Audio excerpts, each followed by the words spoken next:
Assalamualaikum warahmatullahi wabarakatuh. Waalaikumsalam warahmatullahi wabarakatuh. Innal hamdalillah nahmadu wa nasta'inu wa nastaghfiruh wa nu'minu bihi wa natawakkalu alaihi wassalatu wassalamu ala asrofil anbiya wal mursalin sayyidina wa maulana Muhammadin wa ala alihi wa sahbihi ajma'in amma ba'du. Sebelum pengajian dimulai, marilah kita bacakan suratul Fatihah yang pertama untuk pengarang kitab ini, yaitu Haji Sulaiman Rasyid. Mudah-mudahan Allah Subhanahu wa taala tinggikan derajatnya dan ditempatkan di tempat yang sebaik-baiknya. Yang kedua, kita niatkan kepada ahli rumah Rijal, mudah-mudahan diberikan kesehatan dan kita juga diberikan kesehatan, juga orang-orang di rumah kita diberikan kesehatan karena lagi musim sakit ya. Kakak juga baru sembuh dari sakit. Mudah-mudahan Allah Subhanahu wa taala angkat segala macam penyakit dan Allah sembuhkan dan bisa beraktivitas seperti sedia kala. Yang terakhir, marilah kita niatkan untuk teman-teman kita yang pada malam hari ini berhalangan hadir. Mudah-mudahan Allah Subhanahu wa taala mudahkan segala urusannya dan apabila mereka dalam kondisi sakit, Allah Subhanahu wa taala juga sembuhkan segala macam penyakitnya. Ala hadzinina walikullinatin sholih ila hadratil Nabi Mustafa Rasulullah sallallahu alaihi wasallam. Al-Fatihah. A'udzubillahi minasyaitonirrajim. Bismillahirrahmanirrahim. Alhamdulillahirabbil alamin arrahmanirrahim maliki yaumiddin. Iyyaka na'budu wa iyyaka nasta'in ihdinas siratal mustaqim siratal ladzina an'amta 'alaihim ghairil maghdubi 'alaihim waladdallin. Amin. Sekarang bab 122 ya. Benar gak? Kalau orang sakit, Iya, kalau orang sakit. Kan kemarin jamak sudah. Sholat jamak kan sudah. Alasan-alasan jamak kan sudah. Nah sekarang sholat bagi orang sakit. Coba dibaca dulu tuh. Bismillahirrahmanirrahim. Salat orang sakit. Orang sakit wajib sholatnya sekemampunya selama akal atau ingatannya masih tetap. Kalau tidak mampu berdiri, ia boleh sholat sambil duduk. Kalau tidak mampu duduk, boleh berbaring ke sebelah kanan menghadap kiblat. Kalau tidak kuat berbaring, boleh melentang dengan kedua kakinya ke arah kiblat. Dan kalau dapat kepalanya diberi bantal agar mukanya menghadap kiblat. Termasuk dalam arti tidak mampu ialah apabila ia mendapat kesukaran berdiri atau mendapat kesukaran duduk dan seterusnya, atau takut sakitnya akan bertambah parah apabila ia berdiri. Apabila kalau ia takut binasa. Sabda Rasulullah SAW artinya, Ali bin Abi Thalib menceritakan hadis berikut langsung dari Nabi SAW. Beliau telah bersabda, salat orang yang sakit sambil berdiri jika mampu. Kalau tidak mampu, salatnya sambil duduk. Jika ia tidak kuat, sujud isyaratkan saja dengan kepalanya. Tapi hendaklah sujudnya lebih rendah daripada rukunya. Kalau ia tidak mampu salat sambil duduk, salatlah sambil berbaring ke sebelah kanan menghadap kiblat. Dan kalau tidak mampu sambil berbaring ke sebelah kanan, salatlah sambil melentang kedua kakinya ke arah kiblat. Riwayat Daraqutni. Ya cukup dulu. Jadi sholat dalam kondisi sakit itu sebetulnya sholat yang kondisional, artinya kita tidak diwajibkan ini itu dan segala macam sepanjang si pasien, si sakit itu mampu melakukannya. Jadi kalau bisanya begini ya sudah begitu. Yang penting si sakit itu ditanya kondisi bagaimana dia bisa melakukan sholat dengan nyaman sedikit karena lagi sakit kan. Intinya sih pengerjaan ibadah tak dalam keadaan sakit. Karena nanti di akhirat itu kita nggak tahu mana nilai ibadah kita yang dinilai dalam kondisi normal dan atau dalam kondisi sakit. Sama ngaji kita, berjuang kita untuk mendakwahkan agama kepada orang lain itu diukurnya bukan dari karena kealiman, bukan karena dari banyaknya pengikut, tetapi sejauh mana kita mampu berproses dalam hidayah. Di zaman Rasul ada orang yang terus ngaji, berproses, tetapi dalam prosesnya tidak pernah menata hatinya. Kapan dia itu betul-betul menyerahkan segala urusannya kepada Allah. Akhir dari kisah hidupnya adalah dia mati dalam keadaan murtad. Itu orang adalah orang yang ditunggu oleh Rasul, hafiz Quran dan paham Al-Quran. Nggak garansi. Karena ketika proses itu sudah berjalan, kemudian yang akan dipertanyakan tuh hati kita. Hati kita tulus enggak sih? Nah, ketulusan itu dibuktikan dengan proses yang baik itu. Makanya kakak kalau disuruh nanya, ada orang tidak bisa hadir dalam pengajian, kakak nggak perlu nanya kenapa. Karena itu sedang berproses. Yang penting sebelum kejadian, sebelum ngaji, kakak tanya, bisa hadir nggak? Udah, titik. Orang itu nggak perlu ditanya kenapa alasan dia tidak bisa hadir ngaji. Kenapa? Karena dia sedang berproses. Biarkan proses yang akan berjalan. Kalau dia itu tulus ketika dalam kondisi tidak ngaji, nanti ketika ngaji ibadahnya menjadi meningkat. Tapi orang ngaji dalam kondisi terpaksa, betul dapat pahala, tetapi prosesnya nanti terhenti karena keterpaksaan itu. Gitu. Abu Hurairah adalah sahabat yang termasuk bukan sahabat yang cerdas, bukan orang yang cerdas, bahkan bisa disebut sebagai sahabat yang lelet. Tapi dia sabar berproses, mau berproses. Akhir dari prosesnya adalah dia minta diberikan berkat oleh Rasul, bukan berkat makanan, bukan besak, bukan. Maksudnya berkat itu doa dari Rasul. Ya Rasul, saya ini sudah berproses, tapi saya ini tipe orangnya itu pelupa, ini itu segala macam. Tolong berilah saya berkat, artinya didoakan. Kata Rasul, ya udah, proses kamu sudah betul, berkatku akan aku berikan. Efek dari berkat itu apa adalah Abu Hurairah menjadi orang yang menghafal banyak hadis. Ya kan? Bahkan kadang saking berlebihannya orang meriwayatkan hadis kucing seolah-olah dari Rasul. Padahal Abu Hurairah adalah pemelihara kucing, yang Rasul sendiri tidak memelihara kucing sebetulnya. Lalu berlebihanlah orang-orang tentang kucing. Hadis tentang kucing hanya satu sebetulnya, yaitu kucingnya Abu Hurairah yang ikut makan bersama dengan piringnya Abu Hurairah. Itu aja, sisanya nggak ada. Ya, ini adalah proses. Makanya hari ini kita ngaji mungkin dalam kondisi kurang fit ya, tidak mesti sakit, kurang fit. Kalau kita ikhlas ridho, bisa jadi ini yang mendatangkan kecintaan Allah. Bisa aja kamu lagi sibuk-sibuknya, lagi ngadepin konsumen. Bisa aja Ageng lagi santai-santainya pengen relax ya, mau berkorban. Nah, ketika mau berkorban itu serahkan urusan pada Allah. Ya Allah, saya begini nih, yang diharapkan tuh Engkau, itu bukan yang lain. Agar apa? Nanti endingnya adalah husnul khotimah gitu. Karena kita dalam proses sudah berusaha, endingnya kan nggak tahu gitu. Lanjut ya, sholat Jumat. Ya Mas Rijal baca. Iya. Ini Mas pada nungguin Mas ya. Dia batuk-batuk terus mau baca. Ayo. Bismillahirrahmanirrahim. Sholat Jumat. Sholat Jumat ialah sholat 2 rakaat sesudah khutbah pada waktu lohor pada hari Jumat. Hukumnya, sholat Jumat itu fardu ain, artinya wajib atas setiap laki-laki dewasa yang beragama Islam, merdeka dan tetap di dalam negeri. Perempuan, kanak-kanak, hamba sahaya dan orang yang sedang dalam perjalanan tidak wajib sholat Jumat. Firman Allah Subhanahu wa taala yang artinya, hai orang-orang yang beriman, apabila diseru untuk menunaikan sholat pada hari Jumat, maka bersegeralah kamu kepada mengingat Allah dan tinggalkanlah jual beli.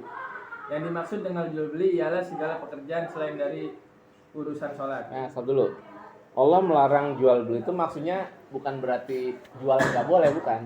Artinya segala aktivitas yang bertabrakan dengan ibadah Jumat tolong dihentikan sementara. Bukan dihentikan total, sementara. Artinya apa? Setelah sholat Jumat boleh melakukan aktivitas lagi, belajar, sekolah, kerja, jualan. Hanya di jeda, bahasanya jeda. Bahasa tinggalkan tuh jeda. Beda kalau meninggalkan, misalnya tinggalkanlah kemaksiatan, itu bukan jeda. Ya, dalam kalimat bahasa Arab itu beda. Jeda meninggalkan dalam istilah wazarul bai itu namanya jeda. Tapi kalau tinggalkan kemaksiatan itu bukan jeda, tapi mutlak ditinggalkan. Artinya kita mau terpaksa, mau enggak, mau stres, mau enggak, yang namanya mabok mah haram aja gitu. Enggak ada istilah punya duit, enggak punya duit, dikasih atau gratis atau modal, enggak ada jeda. Nah, ini yang dinamakan wazarul bai. Karena apa?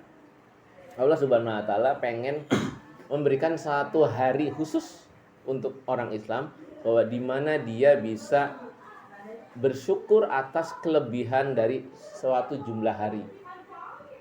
Jumlah hari itu kan 7. Keutamanya ada di hari Jumat. Nah, kita bisa bersyukur. Gitu. Kita bisa bersyukur dengan ibadah. Karena ibadah Jumat kan sebetulnya tidak terlalu istimewa banget sebetulnya. Hanya memposisikan sholat zuhur dikonversi kepada khutbah kan, yang 2 rakaat. Kemudian sisanya masih ada 2 rakaat kan. Sebetulnya tidak istimewa banget. Tetapi karena Allah pengen menjadikan itu sebagai lebarannya kita dengan predikat, bahkan ada yang mengatakan dalam suatu hadis tuh sama dengan haji dan umrohnya bagi kaum fakir miskin. Ini menandakan bahwa sebetulnya nilai dari suatu ibadah besar itu bukan dari lokasi ibadah tetapi dari kesungguhan.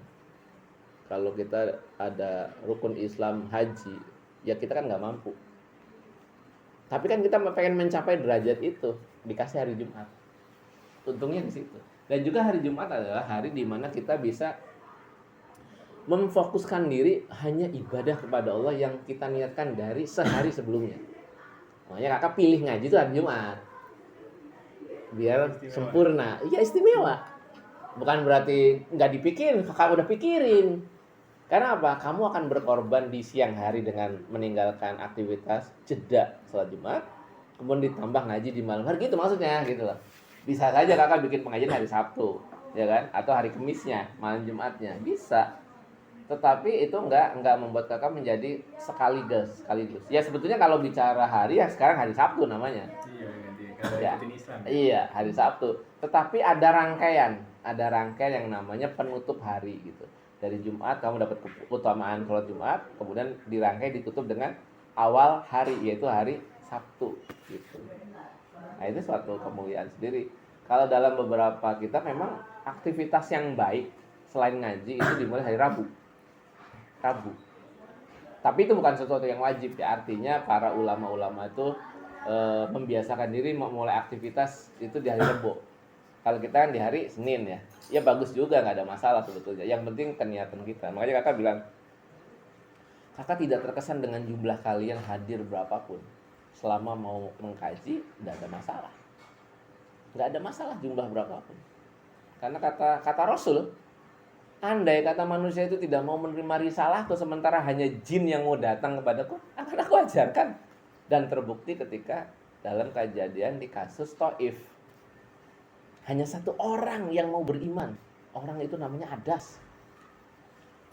Sisanya apa? Jin. Tapi ribuan. Kalau Rasul itu pikirannya kayak kakak, ya Allah ngaji yang datang segini amat ya. Perlulah jadi nabi begitu. Libur jadi nabi ya Allah. Ini gimana sih dakwah udah segini payahnya yang ngikut cuma 1. Itu cara berpikir kita manusia biasa. Tapi cara berpikir Rasul tuh berpikirnya visioner di masa depan. Kalau ada yang datang 1 ini bisa menjadi 10. Kalau dia serius makanya dibina betul-betul. 1 ini. Kebetulan yang datang jin ribuan, dibina betul-betul. Ribuannya jadi miliaran atau jutaan. Sampai detik ini udah banyak orang manusia dan jin yang masuk Islam. Andai kata pada saat itu Rasul ngambek dan minta peraya jadi nabi, niscaya agama tidak akan sampai ke sini. Itu yang kakak maksud sebagai suatu proses. Kita belajar tentang berproses. Kakak nggak pernah mencela ada orang yang tidak hadir ngaji dengan berbagai alasan. Tidak akan kakak cela. Karena apa? Ya memang setiap orang tuh punya caranya berproses. Yang penting kalau memang hari ini tidak bisa, oh ya kita tunda pekan depan. Tapi prosesnya ada. Sama kayak orang sakit. Kan nggak mungkin kita pengen sehat terus. Ya kan? Tapi juga nggak pengen sakit terus. Kenapa? Kita sehat terus ntar kayak Fir'aun, ngaku Tuhan. Iya kan? Kita sakit terus itu ibadah yang melelahkan. Gitu maksudnya. Iya kan? Fir'aun tuh nggak pernah sakit, Mas. Nggak pernah sakit. Nah, aku Tuhan kamu lama-lama ntar. Makanya dikasih bengek sekali ya. Kasih asma, batuk-batuk, meriang. Kakak juga belum lama meriang. Ini baru mendingan nih. Tapi kakak mau berproses ya tetap aja hadir ngaji. Karena ada yang mau diajak. Bahkan kakak lagi siap sempat ngasih oke. Kalau belum pada siap ya bisa kita tunda kan. Tapi Agang udah keburu semangat udah. Kakak sokong semangatnya gitu. Artinya apabila kalian bersemangat, kakak secara otomatis 2 kali lebih semangat. Karena kakak semangatnya udah punya 1. Iya, tinggal tambahan. Tinggal nambahannya aja gitu. Lanjut kan? Saya enggak. Ada. Sabda Rasul. Sabda Rasulullah SAW yang artinya sholat Jumat itu hak yang wajib dikerjakan oleh setiap orang Islam dengan berjamaah kecuali 4 macam orang. Pertama, hamba sahaya yang dimiliki kedua perempuan, ketiga anak-anak, keempat orang sakit. Riwayat Abu Dawud dan Hakim. Nah, ini adalah apabila orang-orang ini hadir dalam sholat Jumat, boleh nggak? Hadir. Iya, ini yang ini kan kecuali ya. Nah, kecuali ini kalau orang ini hadir boleh nggak? Hadir dong, nggak ikutin asal. Iya, sholat ikut sholat hamba sahaya, anak kecil, orang Hamba sakit, sahaya apa, Kak? budak. Boleh aja sih. Boleh kan berpahala nggak? Perempuan. Perempuan? Boleh. Iya, perempuan. Perempuan masuk Jumat. Nah, belum pernah lihat ya? Boleh, cuman nggak dapat pahala. Lah, nggak dapat pahala ya buat apa ibadah? Dapat ya. Kalau nggak dapat pahala buat apa ibadah Iya, gitu. dapat. Nah, yang dinamakan kecuali adalah artinya dia tidak terkena beban wajib. Iya, wajibnya. Berarti kalau tidak wajib bebannya ya sunnah. Nah, Gitu. Jadi kalau ibumu mau ikut sholat Jumat dapat pahala. Adikmu mau ikut sholat Jumat dapat pahala. Di kota. Gitu. Ya, ada gitu. boleh. Belakang sendiri ya. Kenapa budak itu tidak diwajibkan? Karena dia terikat dengan tuannya. Dia terikat. Kalau diizinin. Boleh gitu. Artinya dia tetap tidak wajib walaupun diizinkan. Tapi berpahala. Begitu juga perempuan. Dia terikat dengan anak dan keluarganya. Seringan-ringannya beban perempuan. Itu kalau di rumah itu tetap harus semuanya yang dia yang lakukan, karena serba bisa. Ibumu tuh serba bisa. Bayangkan ketika kamu sakit, ayahmu sakit, ibumu boleh sakit nggak? Boleh sakit nggak ibumu? Kamu sakit, ayahmu sakit, sekeluarga sakit, ibumu boleh sakit nggak?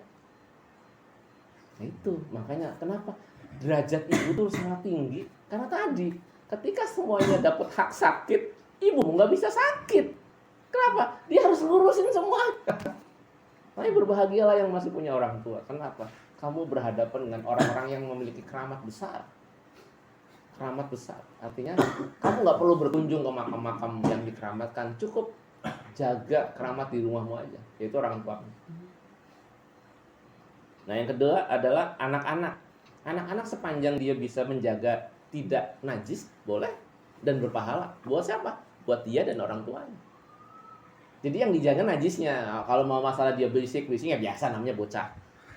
Namanya juga bocah gitu. Yang penting dia terjaga dari najis. Makanya kakak kalau ada orang yang bawa anak kecil, yang penting anaknya itu tidak di posisi utama, ruang utama, di serambi kah gitu, serambi kanan, serambi kiri, atau di lantai atas, silakan. Yang mau ngobrol nggak apa-apa, biarin. Yang di ruang utama. Kenapa? Karena ruang utama adalah beberapa orang menjadi syarat pengesahan sholat Jumat yang 40 itu dalam mazhab Syafi'i ya. Maka orang-orang ini adalah orang-orang yang boleh untuk hadir dan memberi derajat pahala bagi keluarganya gitu. Kakak dulu pernah ngalamin anaknya orang tua kakak tuh banyak. Pernah, semuanya sakit. Termasuk ayahnya kakak. Sakit semuanya. Ibu kakak juga sakit. Kayaknya waktu itu juga pandemi namanya, cuma nggak disebut pandemi ya. Cuma ya dengan sigapnya ibu kakak itu ya ngurusin kita semua gitu. Setelah kita sembuh baru beliau sakit. Itu lucu juga memang. Saking nahan sakitnya gitu, sampai beliau itu sakitnya belakangan. Dan ya karena mungkin bebannya terlalu berat, akhirnya beliau Allah ambil lebih dahulu. Ya memang itu sudah qadarullah ya. Tetapi memang kenapa kita dapat amanah untuk menjaga orang tua kita, ya salah satunya itu. Mereka itu lebih memilih nyawa kita daripada nyawanya agar terselamatkan. Mereka selalu hati-hati dengan orang tua. Kalau kamu nggak bisa berbakti, tolong jangan membebani. Itu aja sih, gampang aja. Nah ini ada syarat-syarat wajib Jumat. Maksudnya syarat wajib Jumat itu sebelum sholat Jumat dikerjakan, ini dulu harus ada gitu loh. Salah satunya Islam, balik, berakal, laki-laki, sehat. Kemudian tetap dalam negeri. Maksudnya tetap dalam negeri adalah kita tuh bukan tipe orang yang sedang ngeluyur. Kayak kamu punya duit, pergi ke Bali. Pergi ke Balinya kamu itu kan statusnya musafir. Kamu tidak wajib. Tapi kalau hadir dalam sholat Jumat, bagus. Kalau kerja di luar negeri, Apalagi kerja di luar negeri. enggak itu mana? Musafir. Sunnah apa wajib? Kerja di luar negeri. Iya. Tergantung keperluannya. Keperluannya apa? Kalau kerja di luar negeri sebagai bentuk pelecehan, misalnya, suaminya mampu, istrinya keluar rumah kerja di luar negeri, yang notabene hampir 90% bahaya lebih banyak daripada manfaat. Kenapa dibolehkan? Emang di Indonesia ini nggak ada yang bisa menghasilkan sekedar bertahan dari kematian? Kan nggak mungkin.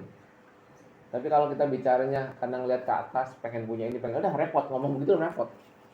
Karena apa? Sesungguhnya kita bekerja itu hanya untuk bertahan dari kematian. Adapun nanti bisa merubah hidup, merubah nasib, itu bonus. Kan proses juga. Iya kan? Ya nggak mungkin lah orang bisnis terus carinya kerugian, kan mustahil gitu. Ya carinya keuntungan kan gitu. Ya iya kan, nggak usah dagang. Orang kerja kan nggak mungkin kerja bakti, tapi kan nyari gaji kan gitu. Itu mah namanya sunatullah gitu. Tapi dari gaji itu ada orang yang bisa bertahan hidup dari kematian, ada yang bisa meningkat jadi orang kaya kan. Tapi nggak ada orang yang kerja terus kemudian dia kemudian tambah miskin, ya nggak ada. Berarti nggak kerja dia, dikerjain namanya. Iya kan? Gitu. Ya kalau kakak misalnya yang kerja keluar negeri itu Helmi sebagai seorang laki-laki bisa jadi bagus, tapi bisa jadi juga bahaya. Kenapa? Ya keluargamu ditinggal bertahun-tahun, nggak mungkin tiap bulan pulang kan? Tetap mudaratnya lebih besar. Kecuali kamu bujangan lah, ceritanya beda ya. Kayak Rijal sekarang masih bujangan, kerja keluar negeri 10 tahun nggak pulang nggak masalah. Artinya nggak masalah tuh dia tidak terikat dengan anak istrinya. Dia hanya berdosa pada ibunya. Berdosa kepada ibunya. Lalu bahasa kakak lagi begini mas.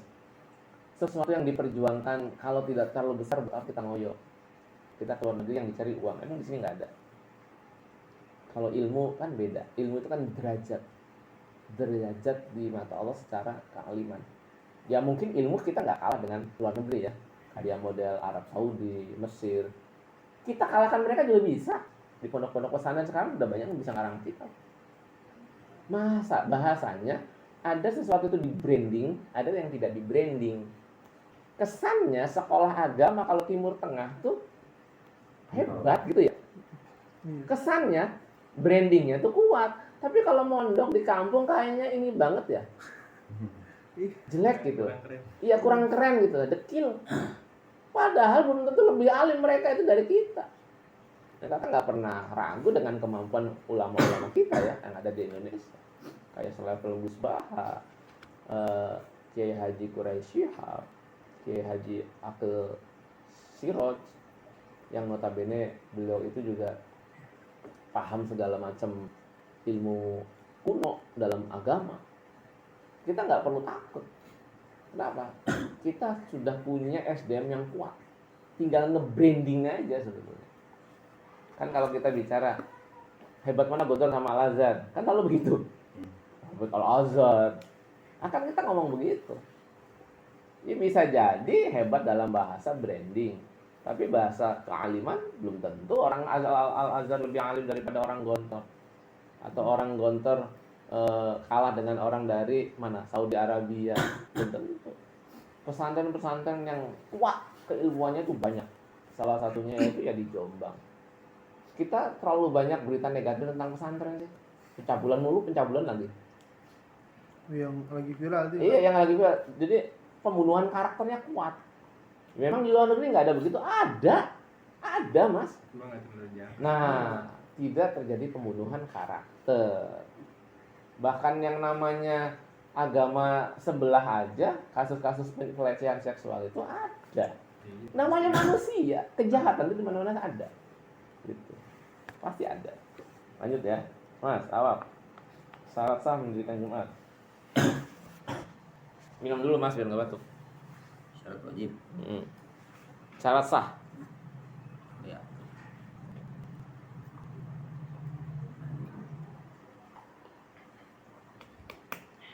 Dia ngopi dia. Bocor. Mendirikan sholat Jumat. Bilang gue ngopi tuh. Satu, hendaklah diadakan di dalam negeri yang penduduknya menetap, yang telah dijadikan watan tempat-tempat, baik di kota-kota maupun di kampung-kampung, desa-desa. Maka tidak sah mendirikan sholat Jumat. Maka tidak sah mendirikan sholat Jumat di ladang-ladang yang penduduknya hanya tinggal di sana untuk sementara waktu saja.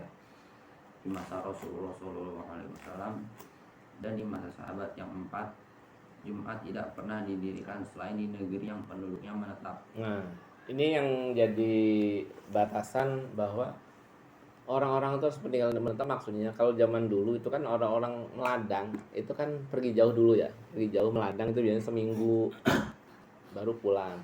Nah dia tidak tinggal di sana dalam menetap bersama keluarganya. Nah problem di kita adalah kita memposisikan misalnya sholat di kantor. Kita apakah dihitung sebagai peladang yang kita hari-hari bolak-balik situ? Bahasanya begini mas, sesuatu yang bisa dilalui setiap hari itu ya berarti kita menetap namanya. Kalau peladang kan tidak bisa dilalui setiap hari, nggak mungkin kamu ke hutan tiap hari bolak-balik kan, bener nggak?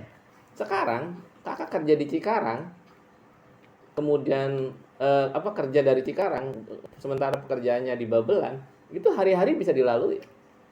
Ya kakak sebutnya menetap.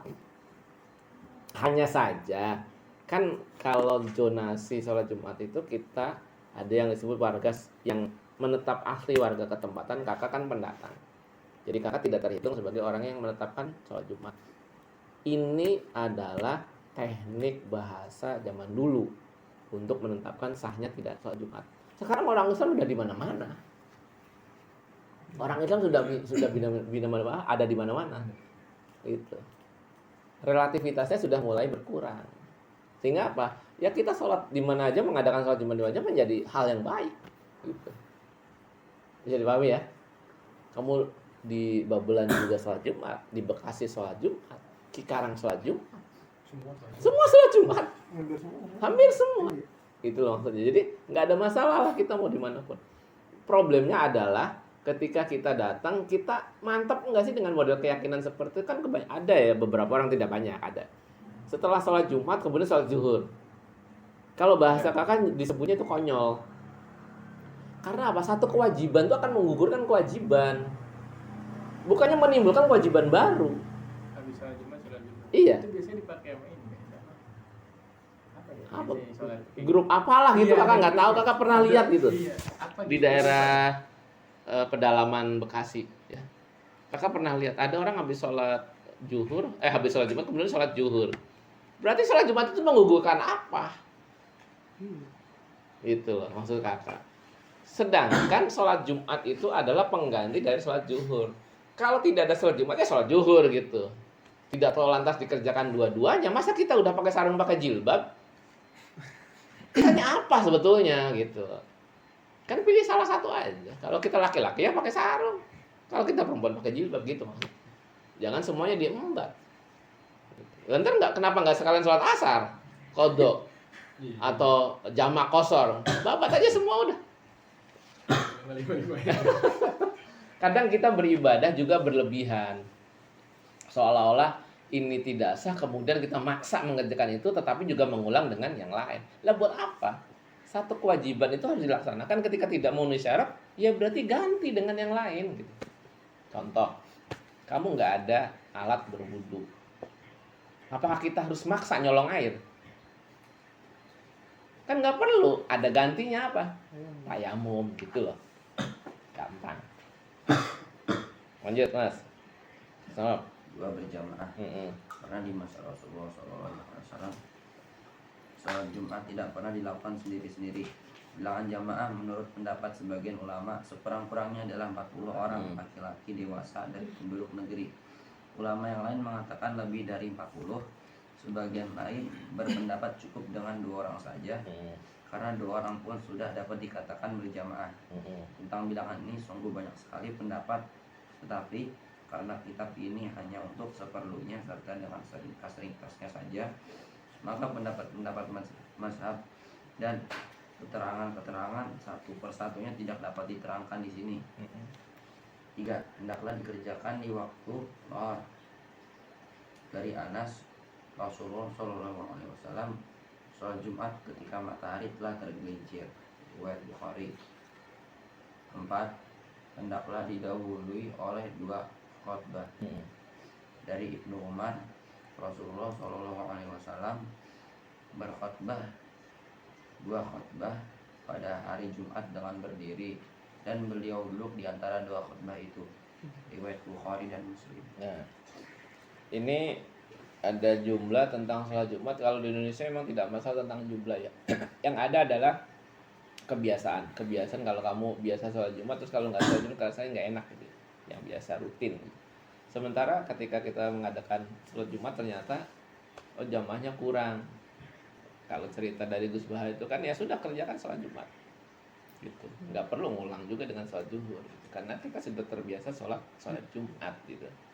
Jadi bilangan ini adalah sesuatu yang menjadi khilaf pada zaman dahulu, tetapi sepanjang yang kakak pelajari tentang hadis sholat Jumat, angka 40 adalah, dulu kakak pernah cerita, itu adalah kebiasaan As'ad bin Zurarah ketika beliau pertama kali mengadakan sholat Jumat. Kira-kira ketika dihitung orangnya ada 40-an.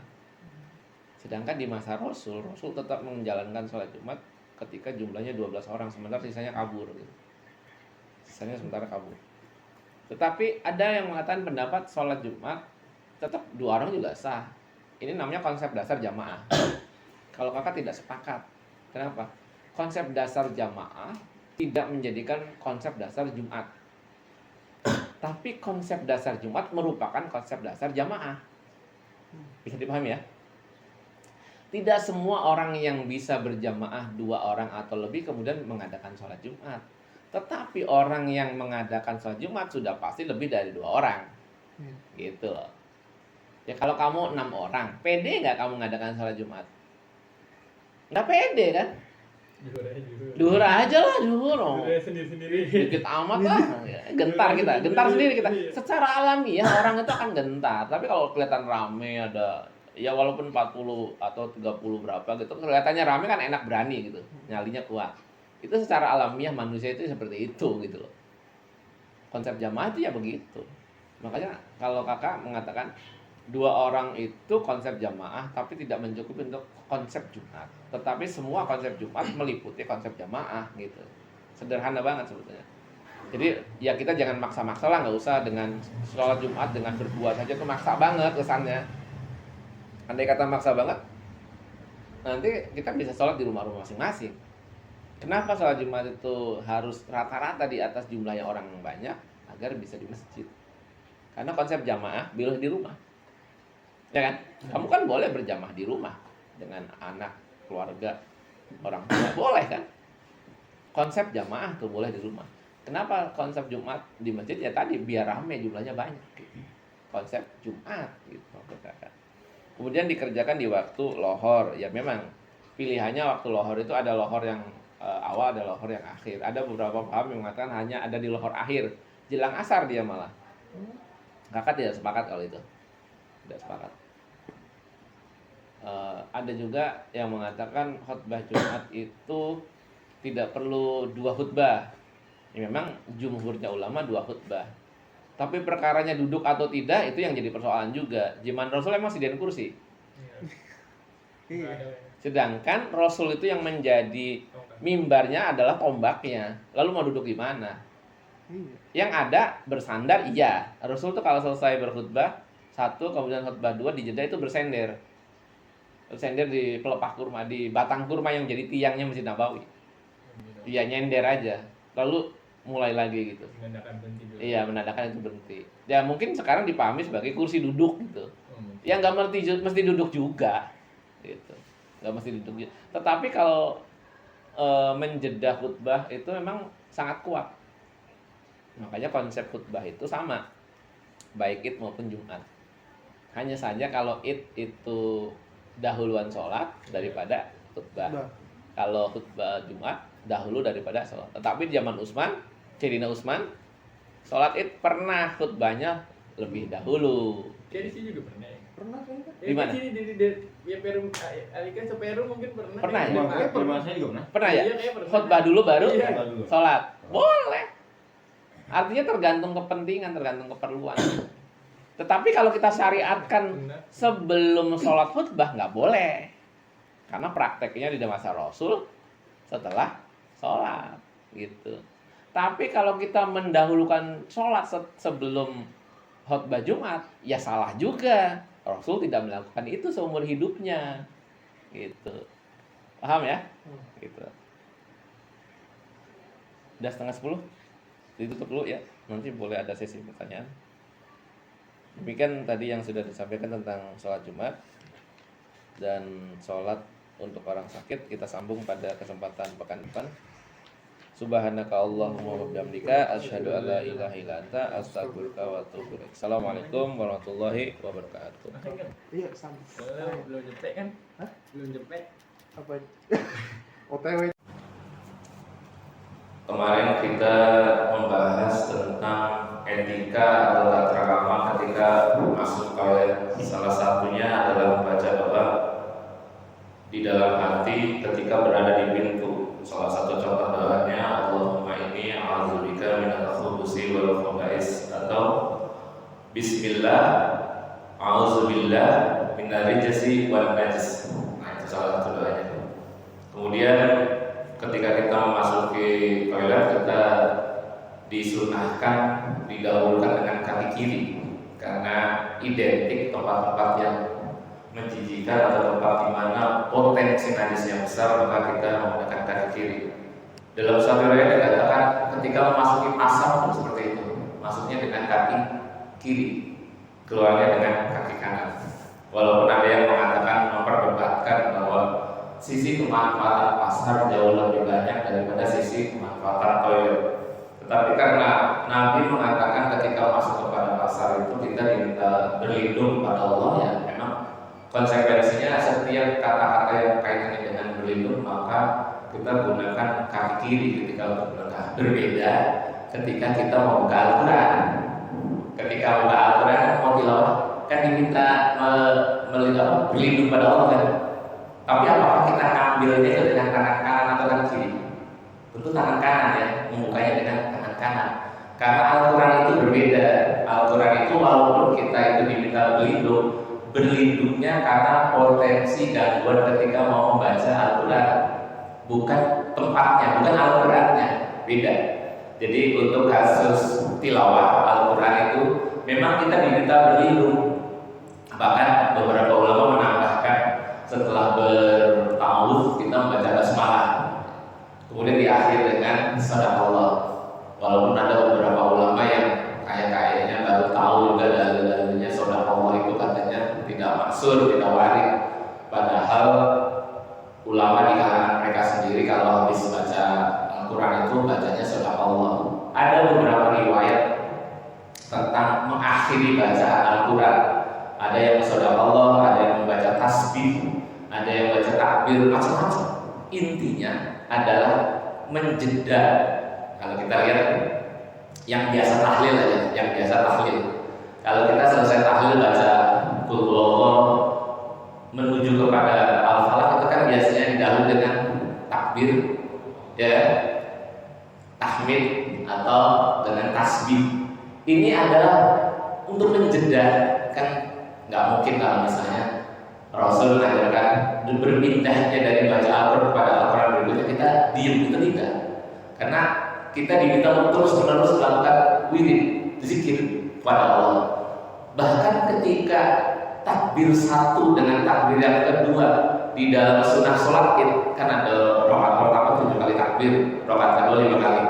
Ada ulama yang menganjurkan ketika menjeda takbir itu membaca tasbih. Kalau takbirnya agak lama, ya kan 7 kali Allahu Akbar, Allahu Akbar.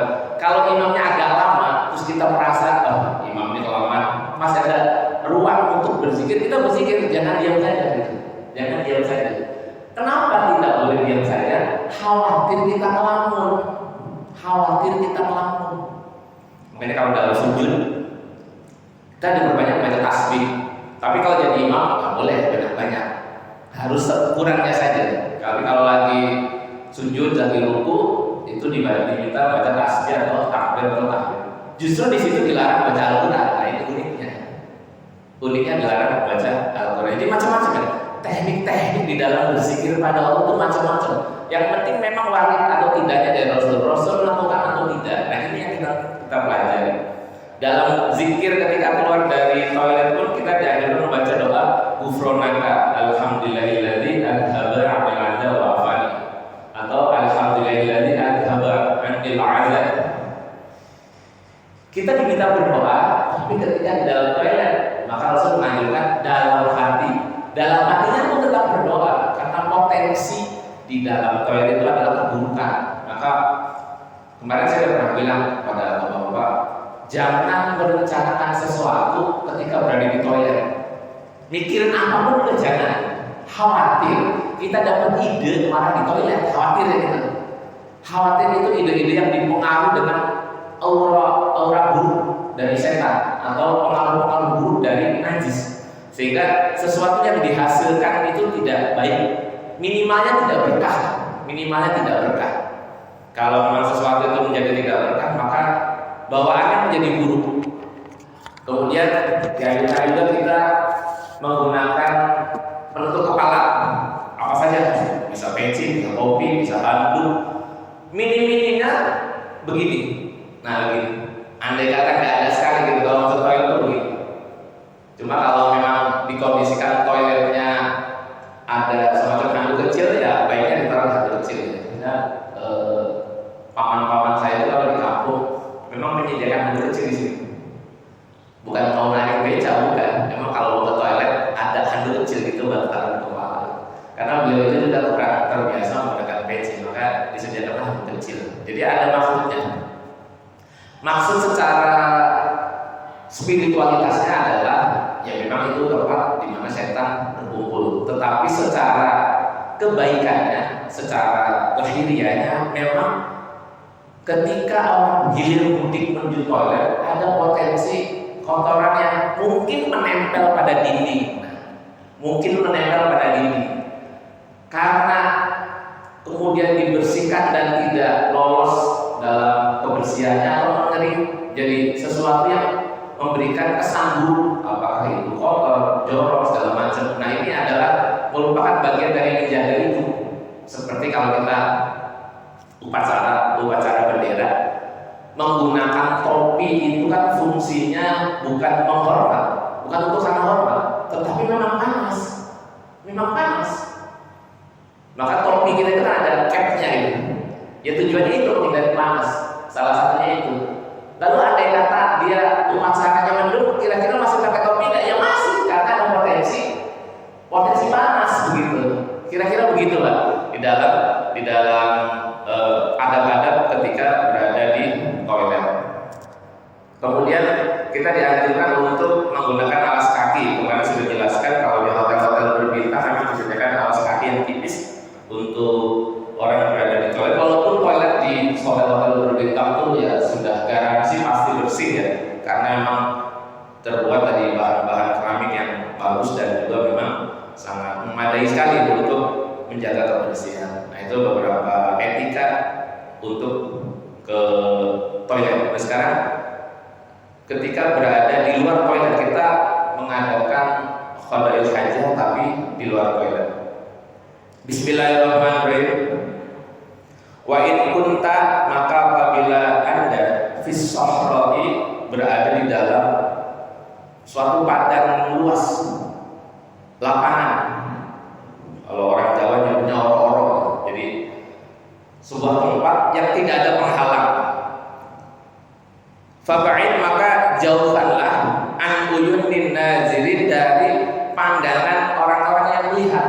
Jadi ketika kita kayak camping, hiking atau apalah gitu, pokoknya kegiatan-kegiatan yang berada di luar rumah, kita pengen qadaul hajat, kebelet, apakah BAB atau BAK, kita memisahkan diri dari rombongan dan kita minta izin. Maaf ketua, ini saya mau BAB nih. Nah, kita langsung menjauh dari mereka. Jangan sampai orang yang ada di situ melihat aktivitas kita, karena tidak sopan dan juga akan mengganggu orang yang melihat. Apakah perasaannya jadi tidak enak atau perutnya menjadi enak segala macam, karena memang itu kita mau buang kotoran. Jadi kita diajarkan untuk menjauhi orang-orang atau pandangan orang-orang di sekeliling kita. Pasti doa, dan kemudian kita membebaskan diri disaiin dengan sesuatu. In wajah tahu apabila engkau mendapatinya, wala taksif aurataka, dan jangan engkau membuka aurat secara keseluruhan. Jadi misalnya kita berada di tempat camping, toiletnya tidak ada, maka kita terpaksa buang hajat di sawah, pinggiran sawah atau di kalen gitu ya. Kalen itu semacam selokan kecil tapi airnya agak ngalir. Nah kita kalau buka itu auratnya sebatas kita nyaman ketika BAB atau BAK. Makanya kemarin disunahkan itu untuk menggunakan cara sunnah yang sudah saya praktekkan secara gerakannya, cuma redaksinya belum muncul ya, nanti ada redaksinya belum muncul. Jadi kita jangan sampai membuka keseluruhan aurat seperti orang yang mau mandi. Nah, andai kata pun itu tempatnya terlalu terbuka, maka kita cari sesuatu yang agak menutupi, misalnya ilalang, agak menutupi sedikit ya, walaupun tidak semuanya gitu, agak menutupi ilalang, atau kemudian kita menyelesaikan BAB kita di situ atau BAK kita di situ. Qabla intihai, sebelum menyelesaikannya, ila maudhi'il julusi, pada tempat ketika kita BAB atau tempat duduknya BAB. Nah, itu jangan sampai membuka keseluruhan aurat ketika kita berada di tempat-tempat seperti itu. Lalu kalau kita berada di tempat yang tertutup keseluruhannya boleh nggak Pak? Ya tidak masalah, memang hukumnya boleh berubah ketika memang sudah jauh dari pandangan orang lain atau memang sudah sangat privat, sudah sangat tertutup. Berikutnya, wala dan janganlah tas takbil menghadap asyamsa kepada matahari. Jangan kita BAB atau BAK menghadap matahari. Wala al-qamara, dan juga jangan menghadap kepada bulan. Maksudnya kalau BAB di siang hari atau BAK di siang hari, kalau BAB itu kan dari belakang, maka yang disebut menghadap itu punggung kita terkena matahari. Ini kalau tempat terbuka. Jadi harusnya kita mukanya ke depan. Tapi kalau lagi pipis, karena keluar dari depan, maka dari depan itu ketika menghadap bulan itulah yang dilarang. Maka kita harus membelakangi. Setidaknya kita menjauhi dari menghadap bulan atau bintang. Lalu bagaimana Pak kalau tidak ada? Ya tidak ada hukum, karena tidak ada bulan atau tidak ada matahari. Misalnya lagi posisi mataharinya mendung, berarti kan tidak kelihatan tuh, boleh. Atau bulannya dalam kondisi bulan mati, boleh. Kalau bulan itu mulai terlihat itu memang ketika menjelang purnama, itu biasanya terlihat sangat jelas. Tetapi ya sepanjang pengalaman saya sih, camping itu yang ngeri banget ke toilet atau BAB atau BAK di tempat terbuka malam-malam, jarang sekali, mending nahan aja sampai pagi, kan gitu. Termasuk anak-anak muda saya juga kalau malam itu, entar aja apalah kalau pagi aja.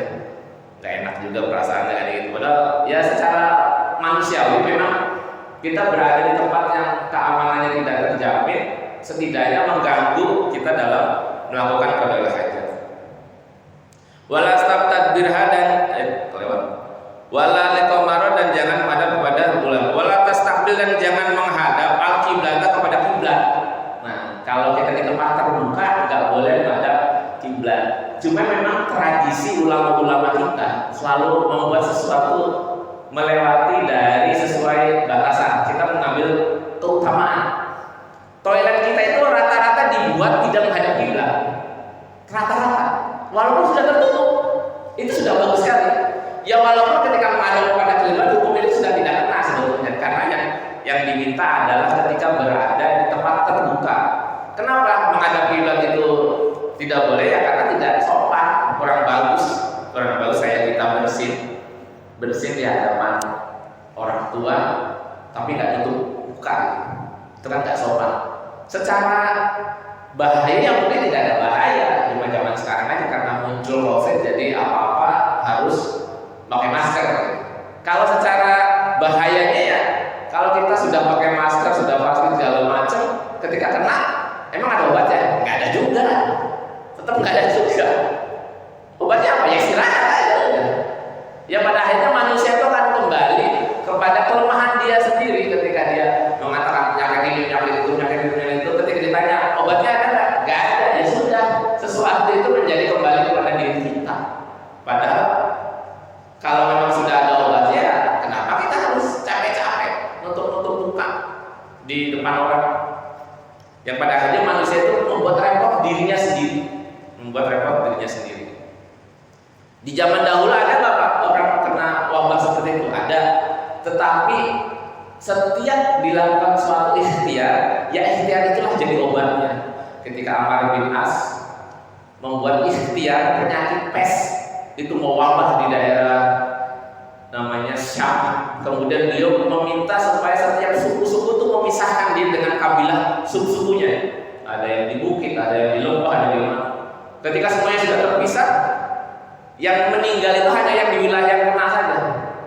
Yang sudah mulai menjauhnya tidak kena, sampai akhirnya habis. Orang-orang yang kena ini habis, termasuk sahabat utama Rasul, namanya Abu Ubaidah bin Jarrah, meninggal juga. Di kalangan grupnya Abu Ubaidah itu memang yang paling parah. Ya itulah namanya wabah. Yang benar tuh seperti itu. Ketika sudah dilokalisir, yang mati itu saja. Kalau kita kan enggak, mau dilokalisir di mana juga wabah terus saja, nggak ada berhentinya sampai sekarang. Kayak ini main-main aja gitu, kayak main-main aja. Ya itu salah satu usaha manusia. Nah kalau usaha manusia di dalam menjauhkan diri dari najis ketika berada di toilet atau ketika diambil menggunakan, kitab Bidayatul Hidayah memberikan ikhtiar solusinya, sekaligus solusinya. Ikhtiarnya apa? Salah satunya adalah kita tidak boleh menghadap kiblat ketika berada di tempat terbuka, dan berbeda ketika berada di tempat tertutup. Hanya karena kita punya tradisi baik, maka di tempat tertutup pun kita tidak menghadap kepada kiblat. Wala tatbirha, dan janganlah membelakanginya. Kita sudah aman nih kali ini. Di rumah juga sudah aman insyaallah. Bagi yang sudah terlanjur rumahnya, biasanya toiletnya membelakangi kiblat, ini gimana bongkar? Nggak usah. Kalau sudah tertutup nggak usah. Tapi kalau sekiranya belum tertutup, tinggal nambahin tutupnya saja. Nggak usah toiletnya diputar, nggak usah. Banyak biaya. Kenapa? Belum tentu juga setelah dirubah lancar, bisa jadi macet. Resiko lagi. Najis jadi bececeran. Jadi kalau misalnya, Pak, ini kloset saya ngadep kiblat, Pak. Terus ketutup nggak? Nggak tutup. Biar hukum itu nggak kena. Ketika sudah ditutup, maka hukum itu menjadi berbeda. Ditutup langsung, jadi terhalang atas, samping kanan, samping kiri, depan belakang ditutup. Jadi sudah terprivat. Karena tujuannya memang itu menghalangi. Kayak kita misalnya sholat ada satir gitu ya, ada satir. Tujuannya itu kan bukan menghalangi orang untuk lewat aja. Intinya kita menginformasikan kita lagi sholat gitu, jangan melangkahi. Karena apa? Tidak sopan. Cuma redaksinya kadang suka berlebih-lebihan para pembalik gitu, kalau harus ditunggu kalau mau dibunuh sekalian. Ngaco kadang-kadang menyampaikan hadis itu. Kata-kata bunuh di situ tuh bukan berarti membunuh dengan perilaku, dengan sikap, tetapi apa? Selalu tekanan perintah artinya memiliki derajat yang tinggi gitu. Kayak misalnya begini, kalau dalam tradisi baris berbaris di anak sekolah itu ada yang namanya istirahat di tempat, ya kan? Pasukan istirahat di tempat. Apakah anak-anak itu pada lesehan gitu? Kan tidak, hanya tangannya taruh di belakang. Padahal judulnya istirahat di tempat. Kalau kita menggunakan tekstual, wah istirahat nih, nyantai. Ternyata tidak, dalam tradisi baris berbaris itu pun juga demikian. Di dalam kita beretika di dalam toilet, tidak semuanya atau ketika dalam sholat semua yang dikatakan tekanan hukumnya tinggi menjadi sesuatu menjadi seperti itu. Contoh kayak isbal, memanjangkan kain melebihi mata kaki. Ada yang mengatakan kafir, neraka, segala macam. Akhirnya orangnya berkesimpulan, udah nggak usah sholat lah, sudah kafir kok. Nggak apa-apa akhirnya orang kan. Maksudnya bukan itu tensi. Maksudnya tensi perintah. Tensi perintahnya itu tinggi. Kalau bisa dikatakan tidak jadi kafir, tidak jadi masalah. Karena kafir dan tidaknya bukan karena sehelai pakaian yang terjulur di lebih mata kaki, tidak. Ya gampang sama kafir semua nanti orang Islam. Lalu gimana sensus penduduk nanti tentang agama kalau kita semua mengkafir-kafirkan? Jadi jangan mudah sekali menyikapi atau memaknai suatu perintah dalam bahasa Arab tanpa mengetahui urgensinya di dalam pelaksanaan atau dalam kontekstualnya. Kita lanjutkan. Wala tajlis, dan jangan duduk fi mutahadisin nas ketika berada di tempat manusia ngobrol. Maksudnya tajlis itu jangan kita buang hajat. Jangan buang hajat di tempat kumpul-kumpulnya orang. Pos kamling, pos RW gitu ya, apalagi tempat-tempat rehat, istirahat ya, itu nggak boleh. Tetapi di Marqil Ubudiyah, Imam Nawawi mengatakan begini, itu diberi penjelasan oleh Imam Wana'i. Kata Imam Wana'i, andai kata tempat orang ngomong-ngomongan itu isinya maksiat, maka wajib diambil di situ kan gitu. Karena apa? Isinya buat maksiat. Ada pos kamling orang buat mabuk, aja tiap hari main judi, main kartu. Kerjanya di situ. Di situ tempat orang merencanakan kejahatan. Udah, kasih najisnya di situ kan gitu. Kata Imam Wana'i. Ya walaupun ada cara tersendiri untuk memusnahkan kemungkaran seperti itu, tetapi kata Imam Wana'i, ketika tempat itu digunakan untuk hal-hal yang bersifat kemungkaran, kemaksiatan, hukum ini nggak kena. Hukum ini nggak kena. Misalnya kita, ya biasanya tahu lah orang-orang yang berada di kampung-kampung atau di pusat-pusat kota, ya. Ada tempat-tempat orang kumpul-kumpul, apakah itu gelek, ganja, segala macam. Kumpulnya kan tahu kita sebetulnya. Pasti di situ tuh. Alasannya main catur, nggak taunya main judi kan begitu. Alasannya main HP, nggak taunya main slot kan gitu. Udah kencingin aja situ. Itu kalau kata Imam Wana'i begitu. Karena apa? Ya salah satunya yang membuat orang-orang yang melakukan kemaksiatan itu tidak berkumpul atau bersinergi. Kenapa? Kalau mereka sudah bersinergi, orang-orang yang berbuat kebaikan secara individual akan kalah. Orang sholat kan sendirian, berangkat sendirian, jarang orang gerombolan itu jarang. Walaupun azan itu serempak, kita kalau dari rumah itu kan satu gang itu nggak ada yang bergerombol itu nggak ada, pasti satu baru di sini ramai. Karena individual. Tapi kalau orang mau tawuran, mesti rame-rame. Mau tawuran, perang kampung, berantem, pasti rame-rame. Nggak ada yang satu-satu. Karena apa? Ya juga mereka juga ngerti kemaksiatan itu harus rame-rame. Kenapa? Takut. Mereka takut sebetulnya. Kita yang biasa berbuat baik, mau rame-rame itu nggak pede kalau gitu. Kita ya paling pulang sholat id aja rame-rame itu, kompak gitu. Selebihnya ya sendiri-sendiri aja. Jarang saya lihat kita ada orang ke masjid nyamperin tetangganya, nyamperin temennya. Ayo masjid rame ya. Ya ini sesuai pergeseran waktu dan zaman ya. Di masa kecil saya memang ketika saya mau ngaji itu ya samperin dulu teman-teman yang sampai kumpul rame baru kita berangkat gitu. Karena apa? Di jalan suka dibegal. Zaman dulu tapi itu. Saya tinggal di Cirebon itu tahun 1986 itu. Kadang suka dibegal gitu. Kita bawa jajan nggak banyak kan suka dibegal. Kelompok-kelompok anak-anak yang tidak keurus orang tuanya di masa kecil mereka sudah berani membegal. Zaman saya juga masih kecil. Ini memang harus saling kuat-kuatan antara ahli maksiat dengan ahli ibadah. Makanya jangan bosan-bosan Bapak. Ketika kita mengadakan suatu kebaikan, mulut kita recet untuk menyampaikan kebaikan itu jangan takut, jangan malu. Karena apa?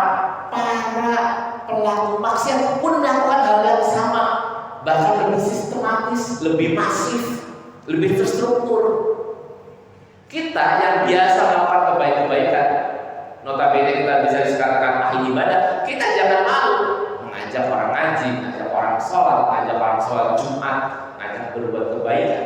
Kampanye kan? Kita jangan beranggapan, wah Pak, saya bukan ustaz, saya belum alim, saya belum ngerti. Yang pahamnya kita apa? Kerjakan dan kampanye kan, nah itu yang penting. Karena istilah baligh anni walau ayah itu akan memiliki kekuatan manakala semua orang berpikiran yang sama. Nggak perlu harus banyak ilmu berbuat kebaikan itu, tetapi mengajarkan tentang teorinya ilmu harus banyak ilmu memang betul. Tetapi menjalankan suatu kebaikan tidak perlu banyak ilmu. Kenapa? Karena itu tinggal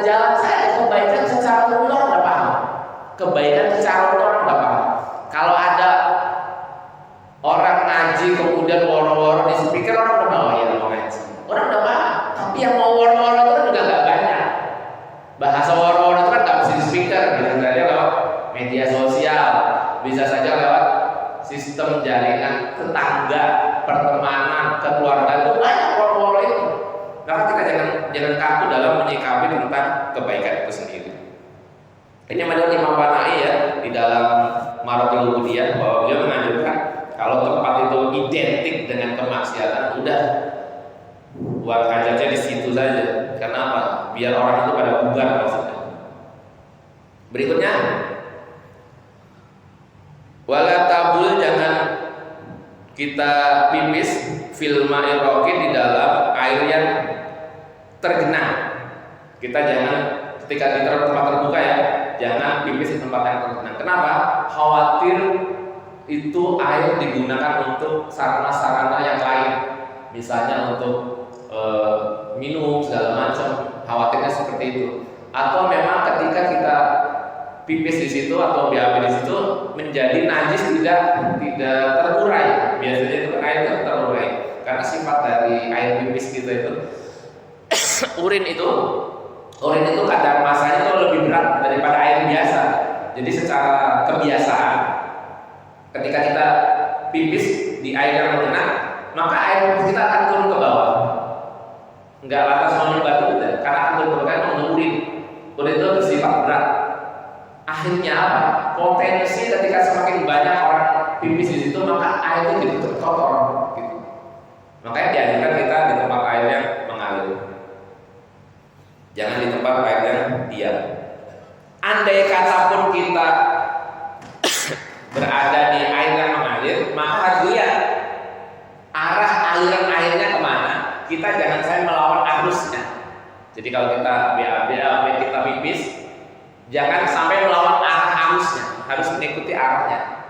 Arahnya kemana ya diikuti, jangan sampai melawan, karena akan terciprat ke kaki kita atau ke badan kita. Kalau kita menggunakan teknik sunnah, kita pipis dengan cara jongkok, maka otomatis kena muka, kena badan setidaknya, sehingga berpotensi najis. Wa tahta sajarati, dan di bawah pohon, maksudnya di bawah pohon yang rindang, al-musmarati, yang biasa berbuah.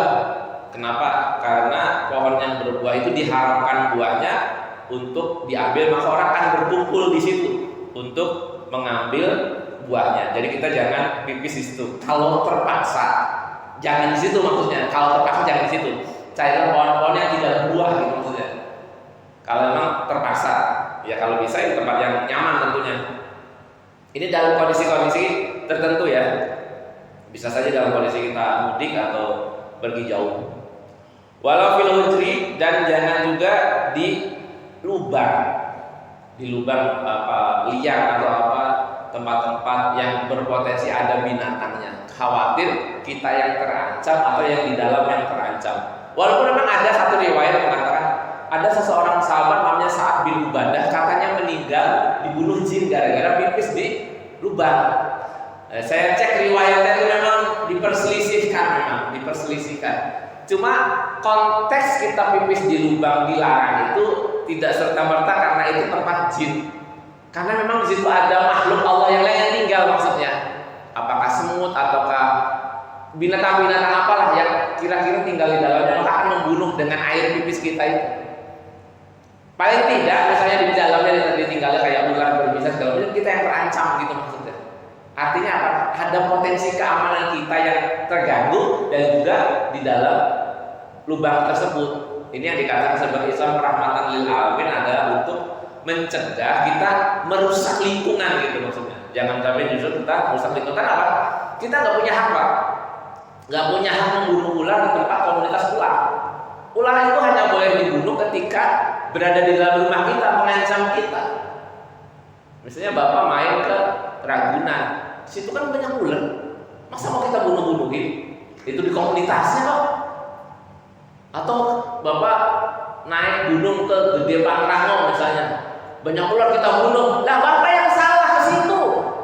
Itu kan tempatnya ular, kampungnya. Tempat kita kan nggak di situ. Lah kita yang salah, ya kita harus menghindar, jangan membunuh. Nah itu kelirunya kadang. Kelirunya para pendaki ketika berada di tempat-tempat pendakian itu, Pak, ada binatang buas kita bunuh. Lah sampean yang salah ke situ. Itu bukan tempat manusia. Tempat manusia itu di kota, di kampung, di desa, bukan di tengah hutan. Kita diminta menghindar. Kita lagi naik gunung gede mangrove melihat macan, wah tembak aja Pak. Ya, kita yang dosa. Kalau dia nggak salah, posisi kita yang salah. Kecuali ada singa masuk kampung kita, lain cerita itu. Ada gajah masuk kampung kita, lain cerita. Ini kadang kelirunya situ, kadang saya suka dimintai pendapat tentang Pak ada ular di dekat tenda kita. Kamu kemana? Saya ke Gunung Ciremai. Ya kamu yang salah. Orang itu bukan tempat untuk kumpul-kumpul, kamu malah ke situ. Ini Pak upacara 17 Agustus di atas gunung. Lah kurang kerjaan, upacara di atas gunung. Kayak nggak ada lapangan aja. Ada lagi yang bikin sensasi upacara di dasar lautan. Segala di dasar lautan. Memangnya dulu pahlawan itu perangnya di dasar lautan atau perangnya itu di Gunung Ciremai kan? Tidak juga. Saya membaca beberapa sejarah itu tidak ada perang terjadi di atas gunung. Tidak ada. Semuanya perangnya di perkampungan dan di kota. Yang layak upacaranya di situ, di kampung-kampung, antar kecamatan, antar kelurahan, di kota-kota. Karena pusat-pusat perjuangannya di situ. Nah, kadang kita suka berlebihan juga nih. Upacara cari sensasi, ngibarkan bendera Pak di atas gunung apa itu? Gunung Perahu, Gunung Bromo. Memang ada perang di sana dulu? Tidak ada. Suka berlebihan kadang. Sehingga seolah-olah kita ini nasionalis, patriotik, padahal kita nggak ada apa-apanya gitu. Tidak ada patriotiknya aja. Jadi kita hindari ketika dalam kondisi terpaksa pipis atau BAB di tempat terbuka, kemudian hindari pipis di lubang. Hindari. Karena berpotensi bahaya pada diri kita. Wahzar dan jagalah, ya, jagalah atau jauhilah al-ardo kepada bumi as-solbata yang keras. Wa mahabari dan tempat mengalirnya atau apa? Kalau angin itu apa? Berhembusnya arah angin. Kalau kita pipis di tempat terbuka, angin posisinya lagi di mana? Jangan sampai lagi menghadap kita, lagi berhembus ke kita. Gitu. Kalau bisa kita membelakanginya. Karena apa? Akan kena juga terciprat. Ya walaupun memang potensi angin di negara kita tidak sebesar seperti potensi angin di Jazirah Arab atau di daerah India. Angin hari-hari angin itu Pak memang berasa sekali. Andai kata kita pipis itu seolah bisa menghantam ke diri kita. Nah ini berbeda kalau di negara kita. Memang lebih lebih lembut lah anak-anak kita, kecuali ketika terjadi bencana. Yang terakhir, ihtirazan menjaga minar rosasi dari percikan air pipis atau BAB kita. Liqaulihi sallallahu alaihi wasallam, karena sabdanya baginda Rasulullah sallallahu alaihi wasallam, inna amata azabal qabri minhu. Jadi ketika kita terpercik air pipis atau terpercik bekas istinja kena ke kain kita, baju, celana, kena hadis ini bahwa apa? Banyak azab kubur itu gara-gara terpercik air najis.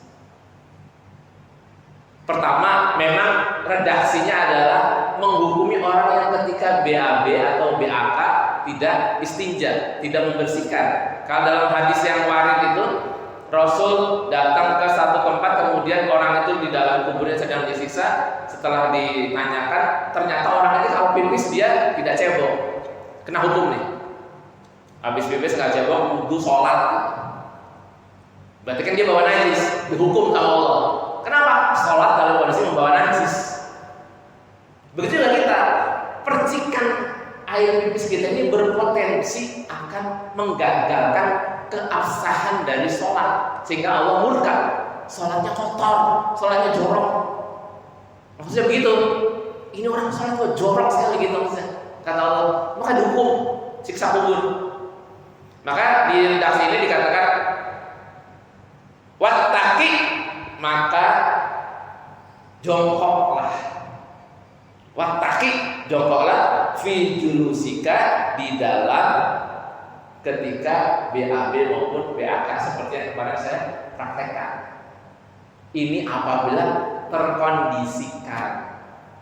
Memang beberapa masjid lokasi pipisnya itu masih banyak yang berdiri. Kalau memang wadahnya ini memang khusus terjaga dari percikan, bolehlah. Dan situ air tersedia dengan baik.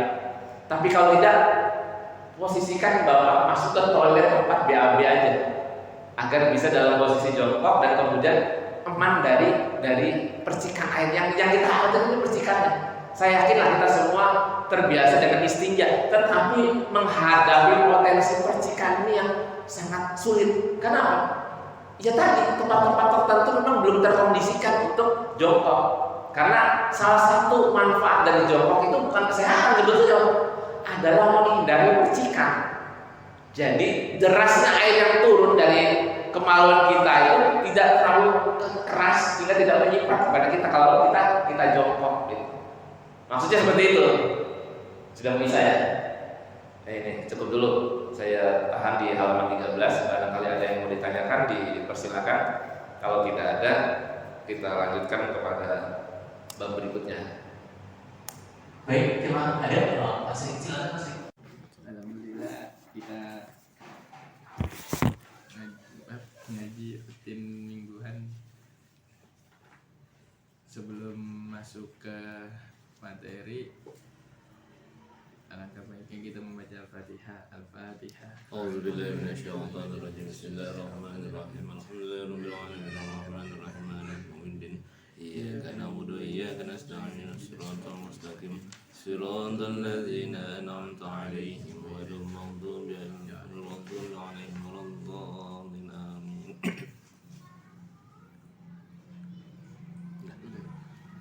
Bismillahirrahmanirrahim. Assalamualaikum warahmatullahi wabarakatuh. Waalaikumsalam warahmatullahi wabarakatuh. Innal hamdalillah nahmaduhu wa nasta'inu wa nastaghfiruh wa nu'minu bihi wa natawakkalu 'alaihi. Wassalatu wassalamu ala asrofil anbiya wal mursalin sayyidina wa maulana Muhammadin wa ala alihi wa sahbihi ajma'in. Wa ba'd. Allahumma alhimna ma rasyida wa a'idna min syururi anfusina wa min sayyiati a'malina. Rabbi yassir wa la tu'assir wa tamim lana bil khair wa bika nasta'in.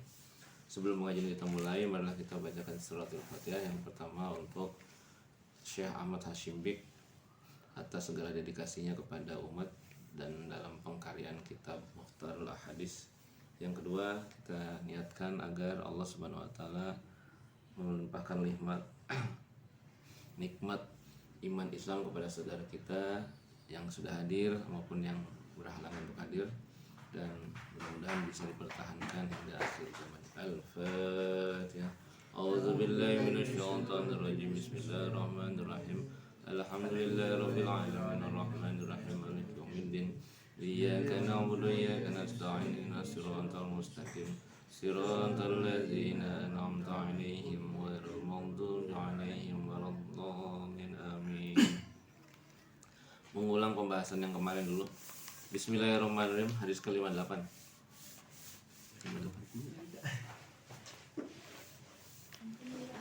Di atas. Bismillahirrahmanirrahim.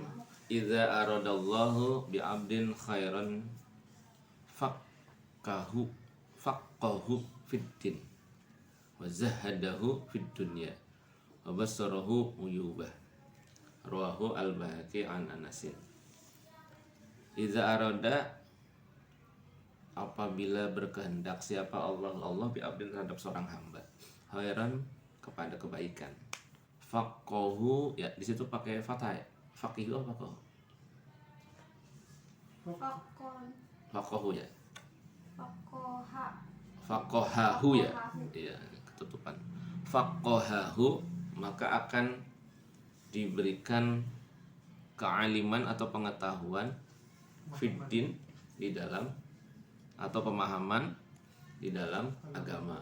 Jadi kebaikan seseorang itu tidak diukur dari materi, tapi diukur dari keagamaannya.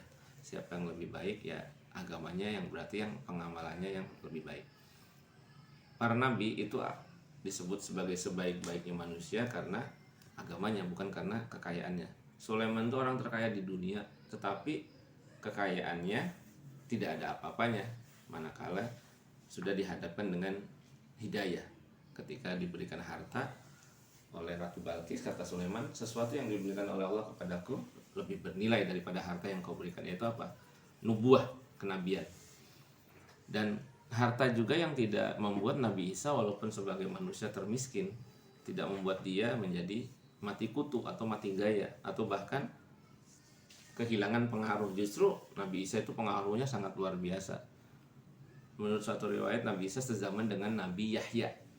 Hanya saja Nabi Yahya itu kadarnya itu sebagai mufti. Mufti itu seperti MUI-nya gitu, kerajaan. Kalau Nabi Isa itu kayak kiai kampung gitu. Kerjanya mider-mider, bolak-balik, jalan-jalan gitu. Menurut suatu riwayat begitu. Nah, kemudian dari kedua profesi ini membuat Nabi Isa memiliki banyak pengaruh tanpa mengurangi pengaruhnya Nabi Yahya sebagai seorang mufti. Cuma karena Nabi Isa tuh dalam satu kisah ada kisah yang hilang karena sang pencatat sejarah seperti kehilangan jejak. 13 tahun Nabi Isa tuh tidak tercatat jejaknya. Berarti beliau itu begitu sangat dalam menjelajahi wilayah Jazirah Arab, mulai dari Palestina sampai ke Syria ya. Sangat dalam berarti, sampai tidak terdetek. Beda dengan Nabi kita yang selama 23 tahun itu sampai ke lorong yang paling sempit sekalipun terdeteksi oleh para sahabat. Sehingga kita bisa mengetahui seluk-beluk kelakuan Nabi selama 23 tahun. Berikutnya wazahadahu, dan diberikan kesungguhan atau keseriusan atau kejuhudan. Juhud itu artinya mengutamakan akhirat dibandingkan dunia. Maksudnya apa? Maksudnya adalah segala sesuatu itu kaitannya dengan akhirat. Kita punya kendaraan, kendaraannya digunakan untuk akhirat. Kita punya apa-apa yang kita miliki berhubungan dengan materi itu digunakan untuk akhirat. Bukan berarti kita anti kemapanan atau anti keduniaan, tidak. Agama itu tidak pernah melarang orang untuk mencari hiburan. Yang dilarang itu adalah kemaksiatan. Contoh, orang suka musik, silakan. Orang dengarkan musik. Yang tidak boleh itu lalai karena musik. Lagi waktunya sholat, dia masih main musik. Sebaliknya, orang juga tergila-gila dengan agama tanpa mengabaikan hakikatnya Allah, maka juga salah. Contoh, kamu hobinya baca Quran. Begitu azan Isya tiba, tetap aja baca Quran, nggak sholat gitu. Terus sampai berjam-jam sampai waktunya mau habis. Itu juga keliru juga. Itu disebut yang istilahnya mabuk agama. Mabuk agama tuh orang-orang yang seolah-olah berada di dalam agama tetapi sesungguhnya dia tidak berada di dalam agama. Makanya agama itu dibuat sesederhana mungkin, seringan mungkin, sehingga orang yang paling awam sekalipun dia akan mengerti agama itu sederhana. Makanya dalam suatu ungkapan seorang sufi itu dikatakan 100 waliullah, 100 aulia Allah itu tidak berarti apa-apa dibandingkan dengan satu orang ahli fikih tapi dia bukan wali. 100 wali Allah yang tidak ngerti fikih itu tidak ada artinya dibandingkan dengan satu orang ahli fikih tetapi dia bukan wali. Bukan wali. Kenapa? Karena ahli fikih itu secara ukuran standar orang bisa diselamatkan. Contoh, kalau ada orang nanya, Pak, miras haram tidak? Haram. Orang selamat, tidak mabuk gitu.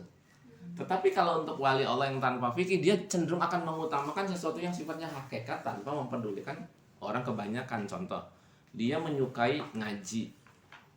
Pada saat ngaji, yang dilakukan adalah ngaji pada saat hari kerja misalnya.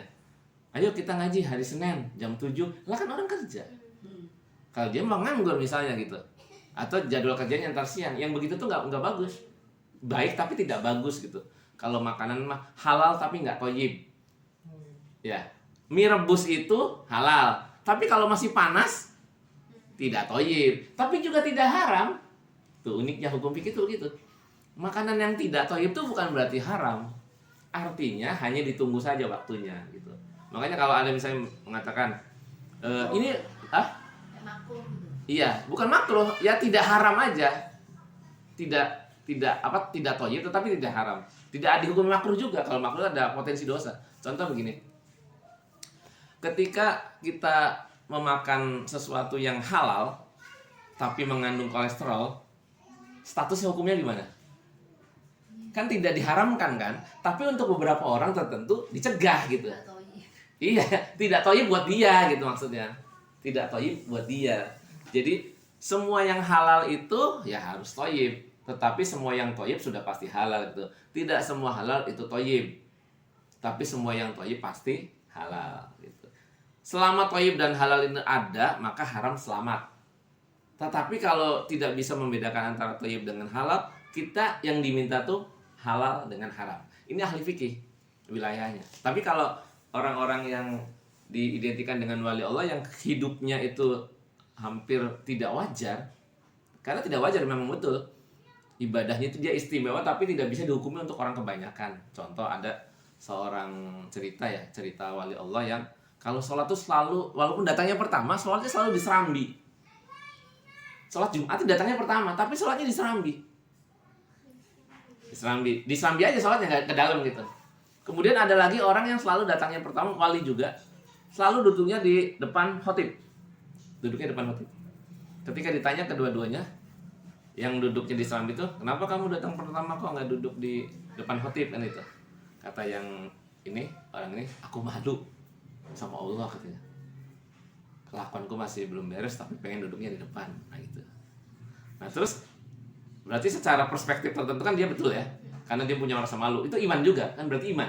Kemudian ada yang di depan khotib, yang wali juga ditanya, kamu kenapa duduknya depan khotib? Ya karena kalau di depan khotib itu ya utama mendapatkan unta merah dan dianjurkan oleh Rasul. Betul juga. Jadi pertama wali juga. Iya wali juga. Jadi dua-duanya betul. Yang ini yang dipermasalahkan itu perspektifnya. Cara mengambil perspektifnya bagaimana? Kita jangan mengatakan orang sholat pakai kaos doang pasti nggak diterima. Keliru. Yang jadi permintaan agama itu hukum standarnya apa? Yang penting menutup aurat gitu. Nah itu yang namanya hukum standar. Makanya ahli fikih itu walaupun bukan wali tetap dibutuhkan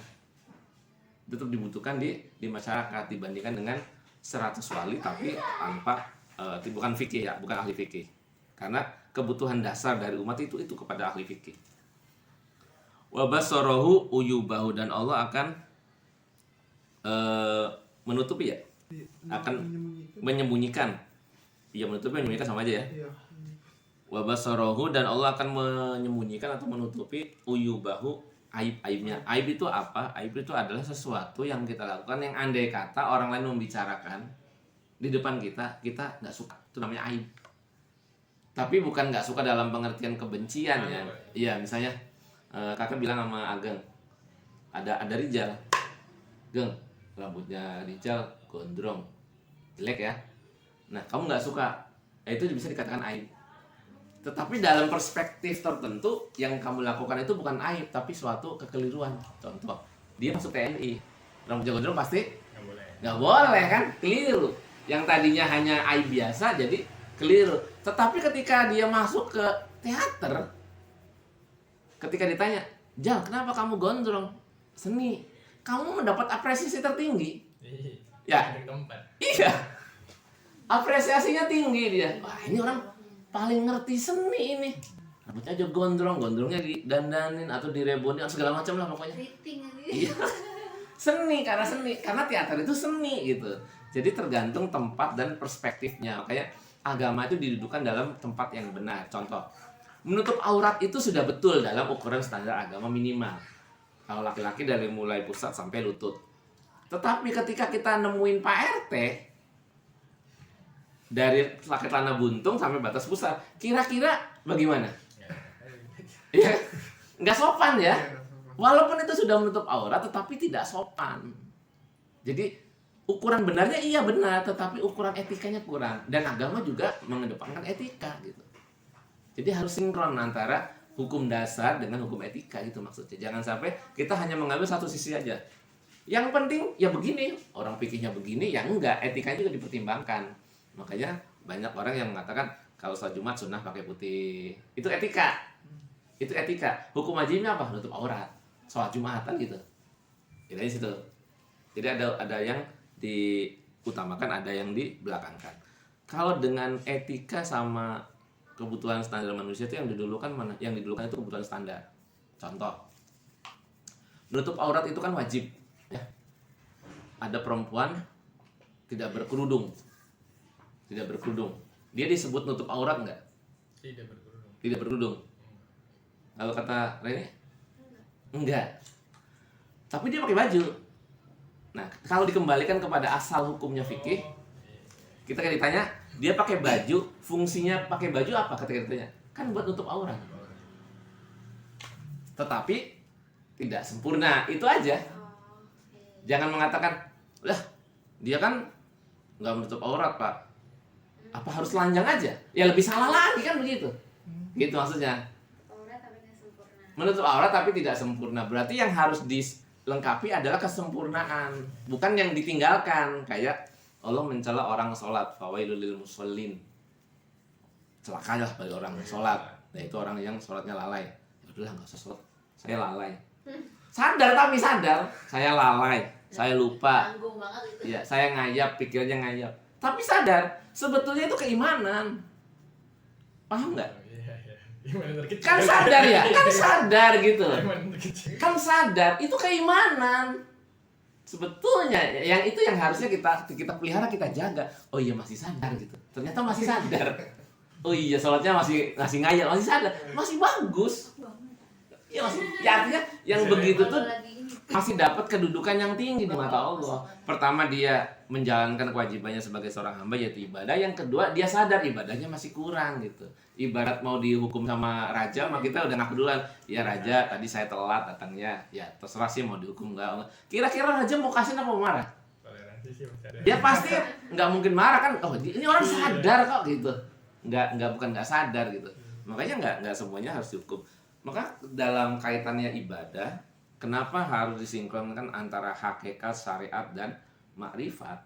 Itu karena tergantung dari pertama usia orangnya, yang kedua usia keilmuannya, yang ketiga durasi dari ilmu dan umurnya.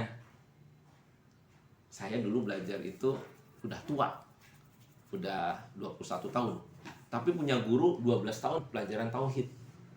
Secara usia dia masih muda, tapi ilmunya tinggi. Dia belum dikategorikan keimanannya sempurna. Wong belum balik. Tetap kalau ibadah banyakan kakak pahalanya karena kakak udah balik gitu. Tapi kalau keilmuan masih banyakan dia gitu. Kakak tua, ilmu kurang. Meningkatkan derajat keilmuan itu kakak berat, tapi meningkatkan derajat ibadah mampu. Cepetan mana ilmu dengan ibadah? Kalau kayak gitu perbandingannya. Ayo, cepetan mana? Kalau diperbandingkan. Ibadah. Alasannya apa? Karena kalau ilmu harus belajar terus. Iya, belajar dulu. Proses ya. Kalau ibadah kan bisa langsung. Nah, kita hitung ya, misalnya orang itu sholat terus, tapi ilmunya nggak nambah dibandingkan dengan orang yang jarang sholat, tapi ilmunya nambah. Kira-kira satu rakaatnya dia bernilai berapa? Kan begitu. Artinya apa? Ilmu itu seperti kuadrat. Ilmu itu suatu seperti kuadrat. Ibadah seperti akar. Akar 4 berapa? Berapa? 2. Akar 4. Akar 4 kan akar. Akar 4 2. Tapi kalau kuadrat kan 2 juga. Tapi meningkatkan. Kalau akar kecenderungannya di bawah. Menjadi apa? Fondasi. Ibadah itu buat fondasi. Tetapi keilmuan itu menjadi kuadrat, percepatan keilmuan. Gitu. Jadi kalau kita rajin ibadah, ilmu nggak nambah, sebetulnya ibadah kita karena kalau diakarkan kecil, ya kan? Kecil. Tapi ilmu sedikit, ibadah sedikit, ilmunya banyak. Kalau dikuadratkan banyak. Satu amalan aja dengan ilmu yang banyak menjadi berlipat ganda gitu. Iya. Iya makanya. Iya. Karena orang awam melakukan maksiat dosanya satu. Tetapi ketika dia bertobat pahalanya 1. Tapi orang berilmu ketika bermaksiat dosanya banyak. Tetapi ketika dia bertobat pahalanya kuadratnya 70. Bayangkan berapa? Orang udah kuadrat aja udah tinggi, dia 70 gitu. Seimbang aja sih. Jadi keilmuan dengan ibadah itu memang harus sama. Makanya kakak suka bilang, jangan pernah merasa kalau sholat kita itu rusak. Karena apa? Sholat kita itu harus memenuhi kriteria frekuensi dengan durasi. Frekuensi rendah tapi durasi panjang ya bagus. Frekuensi tinggi, durasi pendek ya bagus juga. Nanti yang akan membuat dia berbeda adalah mana duluan sholat yang bisa mencegah dia dari perbuatan maksiat. Gitu. Sahabat 124.000 itu kan menjalankan sholat selama 23 tahun. Ketika terjadi pecah perang saudara, siapa yang paling kejam membunuh saudaranya? Kan ada perang saudara di zaman Nabi, zaman abad. Siapa yang paling kejam? Disitulah ukuran sholatnya. Artinya kejam itu membunuh dengan betul-betul sewenang-wenang. Dalam satu kejadian perang pemberontakan itu, Sayyidina Ali udah tinggal bunuh, diudahin nggak jadi bunuh. Padahal kalau dia meninggalkan, dia berpotensi dibunuh. Tapi ternyata kedua orang ini juga beriman gitu. Ketika orang mau dibunuh, Sayyidina Ali diudahin, kena mukanya, persis kena mukanya. Langsung dibuang pedangnya. Harusnya kan dia balik kan ngambil pedangnya, bunuh Sayyidina Ali kan. Tapi dia nggak bunuh juga, dia malah bangun. Hei mas, kenapa nggak bunuh saya? Karena dua-duanya beriman. Makanya dalam cerita Sirah Ibnu Hisham, peperangan sahabat dengan sahabat pada zaman dahulu itu adalah bukan peperangan antara membela kebatilan dengan kemungkaran, bukan. Tetapi betul-betul perselisihan, berselisih, gitu. Bisa dipahami ya? Kayak gitu. Karena dua-duanya beriman, gitu. Perselisihan. Next ya. Rawahu telah melihatkan kepada hadis siapa Al-Baihaqi membahas an Anasin dari sahabat Anas. Idza aradallahu, hadis berikutnya, Bismillahirrahmanirrahim. Idza arada, apabila menghendaki siapa Allah bi abdihi kepada hambanya al khairat kepada kebaikan, ajjalalahu maka akan dipercepat apa al uqubata yaitu siksanya fidunya ke dalam dunia. Maksudnya agar apa? Agar ketika di akhirat dia sudah tidak menerima siksa maksudnya. Salah satunya adalah siksa di dunia adalah ketika Ageng berangkat ke sini kena macet itu siksa. Nah, penderitaan Ageng selama menuju ke majelis ilmu itu akan mengurangi dosa kita nanti di akhirat. Gitu. Makanya kata Rasul, jangan pernah engkau mencela terhadap apa yang engkau terima di dunia ini. Karena apabila disyukuri, maka itu jadi sabar. Sabar ibadah. Sesuatu yang kelihatannya menyenangkan kalau disyukuri jadi ibadah juga gitu loh. Semuanya jadi ibadah. Lah, misalnya gini Mbak, kita sholat dengan pahala yang seperti Nabi Isra Mi'raj misalnya dengan mendapatkan kewajiban 50 waktu. Berarti 24 jam dibagi 50. Kamu punya kehidupan hanya 15 menit sehari. Kira-kira mau ngapain? Ya kan? Ibadah terus, dan juga bisa berpotensi mati karena ibadah terus, gak bisa nyari duit. Nah sekarang sholat dikurangkan menjadi 5 waktu. Kalau dihitung frekuensi ibadah, kita lebih banyak mana? Ibadah apa bukan? Bukan kan? Tetapi kan Allah tidak meminta itu. Allah hanya minta waktu yang sedikit tetapi bermanfaat. Makanya orang yang bangun tidur kemudian berdoa alhamdulillahilladzi ahyana ba'dama amatana wa ilaihin nusur, kata Imam Al-Ghazali di kitab Bidayatul Hidayah, ini orang membuka keimanan. Jadi iman kita itu dibuka dari doa itu. Itu yang disebut sebagai wirdul latif. Wirdul latif itu adalah wiridan-wiridan yang berkesinambungan, yang sangat lembut, yang kita nggak sadar kalau kita sedang ibadah sebetulnya. Jadi kalau kamu ngantuk, ngiler, kalau mau tidur baca doa, ibadah sebetulnya berjam-jam itu. Itu yang disebut wirdul latif. Kamu kerja nyari duit buat menghidupi keluargamu, ibadah nggak? Ibadah. Kalau orang niatnya ibadah nggak akan meninggalkan ibadah. Maaf nih, sholatnya pernah dulu lagi banyak customer. Mungkin nggak? Nggak mungkin karena lagi ibadah. Kerja ibadah, sholat ibadah. Tinggal mana duluan yang perlu dikerjakan kan begitu. Makanya kalau ada orang bilang, Pak, korupsi itu bukan dosa Pak, tetapi cara lain mencari rezeki katanya. Ya kalau korupsi disebut cara lain mencari rezeki, berarti perampok juga cara lain mencari rezeki. Orang kalau sudah niatnya ibadah, nggak mungkin akan merugikan orang lain. Itu prinsip gitu loh. Itu prinsip. Jangan kita mengatakan itu cara lain mencari ibadah, mencari rezeki. Ada yang bilang begitu ternyata. Aneh banget ya.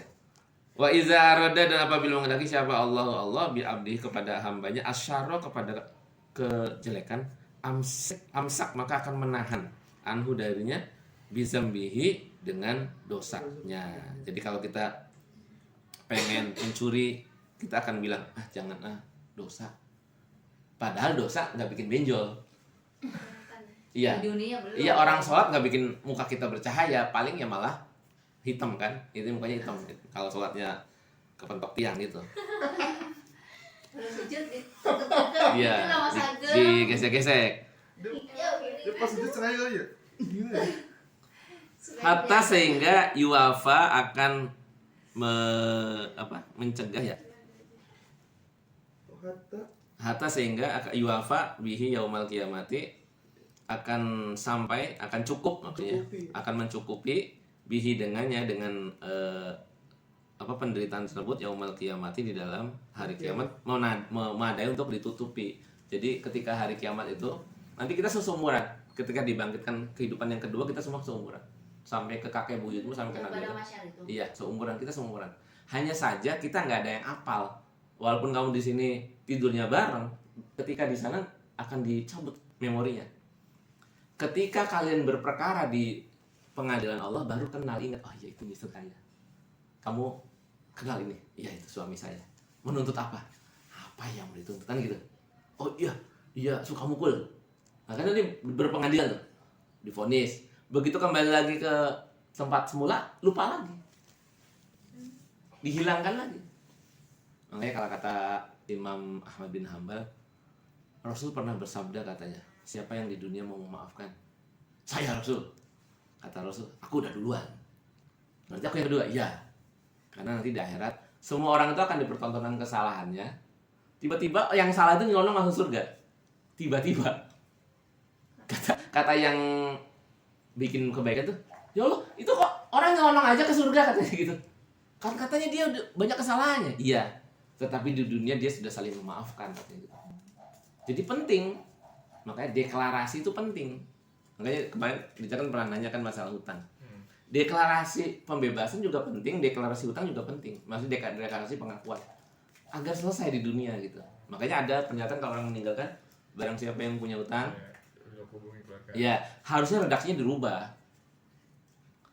Mohon maaf bapak-bapak, barangkali ada yang punya hutang dengan anggota keluarga kami, tolong bebasin.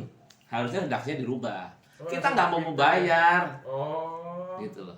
Kita nggak mau bayar, andai kata pun ada yang bayar, kan harus menghadirkan saksi. Ruwet urusanmu. Iya sih emang. Bener nggak? Tapi kalau misalkan kalau misalkan dia kayak gitu, kita ngomong kayak gitu kan redaksinya. Iya. Pasti ada yang nyaut nih misalkan. Saya belum nikah gini-gini segala macam. Iya, kan tadi namanya ada buktinya nggak? Kayaknya ada hitam di atas putih, yaitu sah. Berarti itu kan persaksian. Yang dimaksud adalah tidak ada saksi, tidak ada alat bukti. Lalu tiba-tiba ada yang nyelonong, misalnya 100 orang. Jal, keluargamu punya utang sekian ratus juta, kamu mau jawab apa? Oh iya, bisa terus kayak saya. Bingung kan? Kan kamu akhirnya jadi berkilah kan? Iya. Oke, kata oke. Buktinya apa? Kan jadi berperkara, berdebat. Iya sih. Tidak menyelesaikan, gitu maksud kakak. Kita kan maunya mayat ini bebas. Iya, biar bersih dah kan. Biar bersih gitu, artinya ada deklarasi. Bisa juga yang hidup Gimana? itu punya utang juga sama yang mayat loh. Yang iya, bakal itu malah mudah bayarnya. Malah Tapi kan mudah. orang malah diem-diem. Yang utang dia sudah mati kan. Iya, sebetulnya malah mudah karena ada ahli warisnya kan. Tapi suka kayak gitu. Ada. Giliran yang meninggal punya utang, orang Nagih. Giliran orang yang punya utang saya meninggal, dia diem-diem aja. Itu juga harus diungkapkan juga di kuburan ya. Iya, memang harusnya begitu yang lebih adil ya. Adil, Jadi kan? begitu Dan deklarasi. yang punya utang sama yang meninggal, bayar keluarganya. Mohon maaf para hadirin, untuk yang punya utang kepada kami silakan tagih pada kami. Tapi tolong yang diutangin bayar ya kan itu. Emang lebih, tapi akhirnya tidak menyelesaikan masalah. Iya sih. Kayak gitu. Akhirnya mayat ini menjadi bertanya-tanya kapan urusan saya selesai. Makanya ada deklarasi setiap hutang kepada kalian akan aku bebaskan, tapi tolong hutang aku dibebasin juga. Ada itu satu naskah dari hadis. Hutang piutangnya. Iya, hutang piutangnya biar selesai di dunia saja. Tapi kalau memang ada alat bukti dan memang hutangnya besar ya tidak menutup kemungkinan untuk diselesaikan. Iya, kalau Iya. perusahaan. Iya, kalau perusahaan kan memang harus diselesaikan. Kakak beberapa kali menghadapi kasus begini justru memperibet si ahli waris. Mayat mulu ya di tidak selesai ternyata gitu. Ternyata tidak selesai. Kenapa tidak selesai? Karena tadi kita justru membuka ruang untuk orang juga kan bisa juga punya berdebat. utang simanya. Gitu. Ya kan? Lanjut ya. Rawahu telah meriwayatkan kepada hadis siapa At-Tabrani, Imam Tabrani an Imarah an Ammar, bukan Imarah, an Ammar bin Yasir dari Ammar bin Yasir. Ammar bin Yasir adalah orang-orang yang pertama kali masuk Islam, kemudian keluarganya mendapat syahid yang pertama kali, yaitu Sumayyah bin Ammar bin apa? Sumayyah, ibunya namanya Sumayyah kalau nggak salah. Sumayyah itu yang dibunuh pertama kali, perempuan pertama kali yang dibunuh masuk surga itu. Mati syahid. Iya, yang mati syahid. Sumayyah. Sumayyah itu. Jadi segala sesuatu yang menimpa kepada diri kita kebaikan itu resikonya sudah ditimbakan di dunia dengan segala macam kesusahan hidup, penderitaan dan segala macam. Ketika kita ternyata bangkrut gara-gara penderitaan yang kita terima, tapi ikhlas tapi ikhlas, maka Allah akan ganti dengan pembebasan dari hisab di dunia. Tetapi ketika kita ingin melakukan suatu dosa, kita akan diingatkan dengan dosa yang lain sehingga kita tercegah gitu. Kita tercegah dari dosa yang akan berpotensi membuat Allah lebih marah. Sebetulnya menghindari dosa itu nggak bisa. Menghindari dosa nggak bisa. Hanya saja yang tidak boleh itu kita istilahnya berbuat kemungkaran, berdosa tetapi sistematis, itu nggak boleh. Terencana, sistematis, masif. Ya itu nggak boleh. Tetapi kita tuh selalu akan berpotensi bikin dosa pasti. Hal kecil aja. Lihat lewat jalan, kecepretan air kotor. Kita nggak bisa menghindar. Ya kita juga kecepretan, kita juga nyepretin orang tanpa sengaja naik motor atau naik apapun. Gitu. Jangan kita ngata orang naik motor kurang ajar nyepretin saya. Yang naik mobil juga bisa, orang yang lagi jalan juga bisa gitu. Semua orang berpotensi melakukan dosa. Makanya dalam kata agama itu, dosa umatku itu sepanjang bukan kemungkaran bisa dimaafkan. Artinya dimaafkan itu sebetulnya dosa itu kecil, manakala memang diikhlaskan. Tetapi dosa kemungkaran pun bisa dihilangkan dengan taubat. Andai kata taubat gitu. Kemungkaran itu apa sih? Kemungkaran itu dosa tetapi dilakukan dengan sistematis, melibatkan banyak pihak, ya. Melibatkan banyak pihak, rencana. Ya.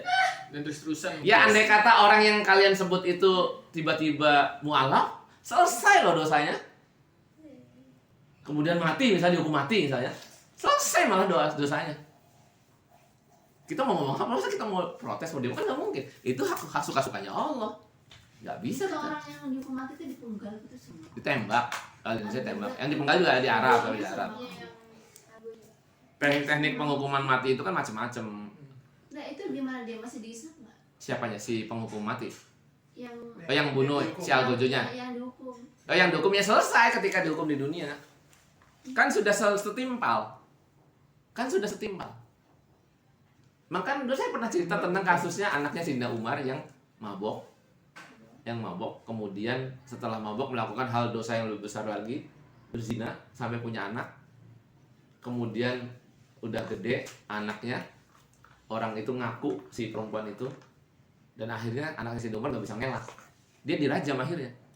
Karena masih bujangan, dirajam nggak sampai mati, tapi fisiknya lemah, mati, meninggal. Yang dirajam anaknya Sayyidina Umar. Yang berbuat kan anak Sayyidina Umar. Ya. Nah, dalam satu cerita tuh beliau itu dikibulin, diajak minum, tapi ternyata minuman itu memabukkan. Dia teler aja, karena teler dia melakukan hal semuanya.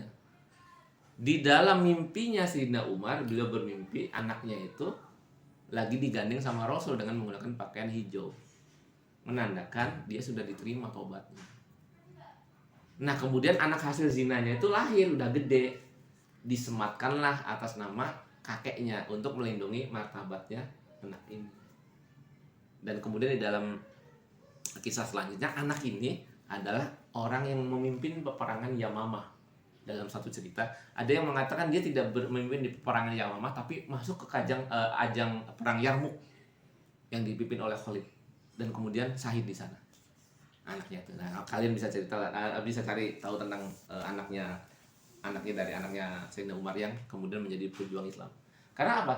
Ayahnya ternyata tobatnya diterima, kemudian si ibunya yang jadi pelaku utamanya, otak dari kejahatan itu juga ternyata bertobat, menghasilkan anak yang katanya anak hasil zina, tetapi tobatnya diterima, anaknya juga jadi pejuang Islam.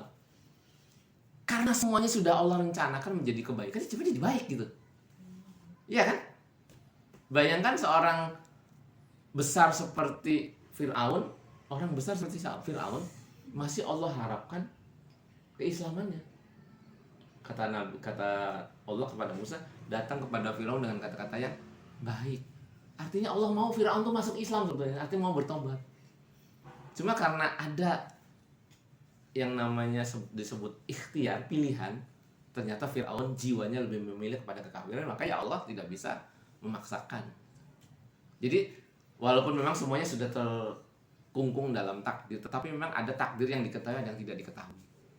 Nah, salah satunya kita sedang menjalankan takdir yang tidak diketahui, yaitu apa? Berusaha dekat pada Allah. Nantinya dekat atau tidak kita nggak tahu, tapi kita sudah berusaha. Andai kata pun kita nanti kejeblos, nanti di sidang di akhirat, kamu fulan kenapa kejeblos? Iya ya Allah, tapi saya udah berusaha ngaji di mana-mana ngaji, sholat di mana-mana sholat, sedekah di mana-mana, tapi kejeblos juga. Ya sudah, terserah engkau lah, saya mau diapain lah. Nah gitu. Pada akhirnya Allah kan memunculkan rasa kasihan Allah dengan sifat Al-Ghafur. Jadi ada Ghafur, ada Ghafar, ada Raufur Rahim, ada Afun Karim, ada gitu. Beda-beda ya? Beda-beda. Maknanya, pemaknaannya. Dia akan mendapatkan yang namanya Al-Ghafur, pengampunan dari segala ampunan yang terbesar, yaitu memaafkan seorang pendosa gitu. Kalau kita nggak tahu dosanya apa ya insya Allah sih untuk ukuran kita memang dosanya dalam batas yang manusiawi, artinya ya memang masih mungkin dilakukan oleh manusia. Tapi kayak kasus misalnya ngaku Tuhan segala macam, ya itu bukan manusia, udah Tinggi banget ya. coba kamu hitung kasus pembunuhan dengan kasus orang ngaku Tuhan, banyak mana? Pembunuhan kan? Ya memang manusia kejahatannya membunuh. Iya sih. Karena dia sadar ngaku Tuhan tuh resikonya besar. Iya sih. Enggak, sama aja masih merasa aneh kalau suruh ngaku. Iya. Wah, masa gue suruh ngaku tuh? Nah, ya makanya itu. Jadi Masih sadar, untuk betulnya ukuran masih dosa sadar. saja manusia itu sudah mengukur dosanya sendiri, nggak akan ngambil porsi yang lebih besar atau melampaui batas. Sebenarnya sadar. Yaitu ngaku Tuhan. Gitu maksudnya. Ya artinya masih manusiawi, artinya berpotensi memang dimaafkan oleh Allah gitu, dengan segala macam caranya gitu. Gimana kalau ya orang yang bunuh gitu yang mencuri ya? Ngaku Tuhan, dia juga merasa aneh. Kok sih ngaku Tuhan nggak mau gitu, berarti Ya. sadar. Cukup dulu, udah jam berapa kan? Jam 9 ya, setengah 10. Kita cukupkan materi pada malam hari ini dengan 2 hadis. Ini masih mengulang dari yang kemarin, karena yang kemarin banyak yang nggak datang, saya ulang lagi. Mudah-mudahan Allah Subhanahu wa taala memberikan kepahaman pada kita dan memberikan taufik dan hidayah kepada kita sehingga kita bisa memahami apa-apa yang sudah kita pelajari dan kita amalkan. Al-Hakumi Rabbik fala takunanna minal mumtarin. Subhanaka Allahumma wa bihamdika asyhadu an la ilaha illa anta astaghfiruka wa atubu ilaik. Assalamualaikum warahmatullahi wabarakatuh. Waalaikumsalam warahmatullahi wabarakatuh.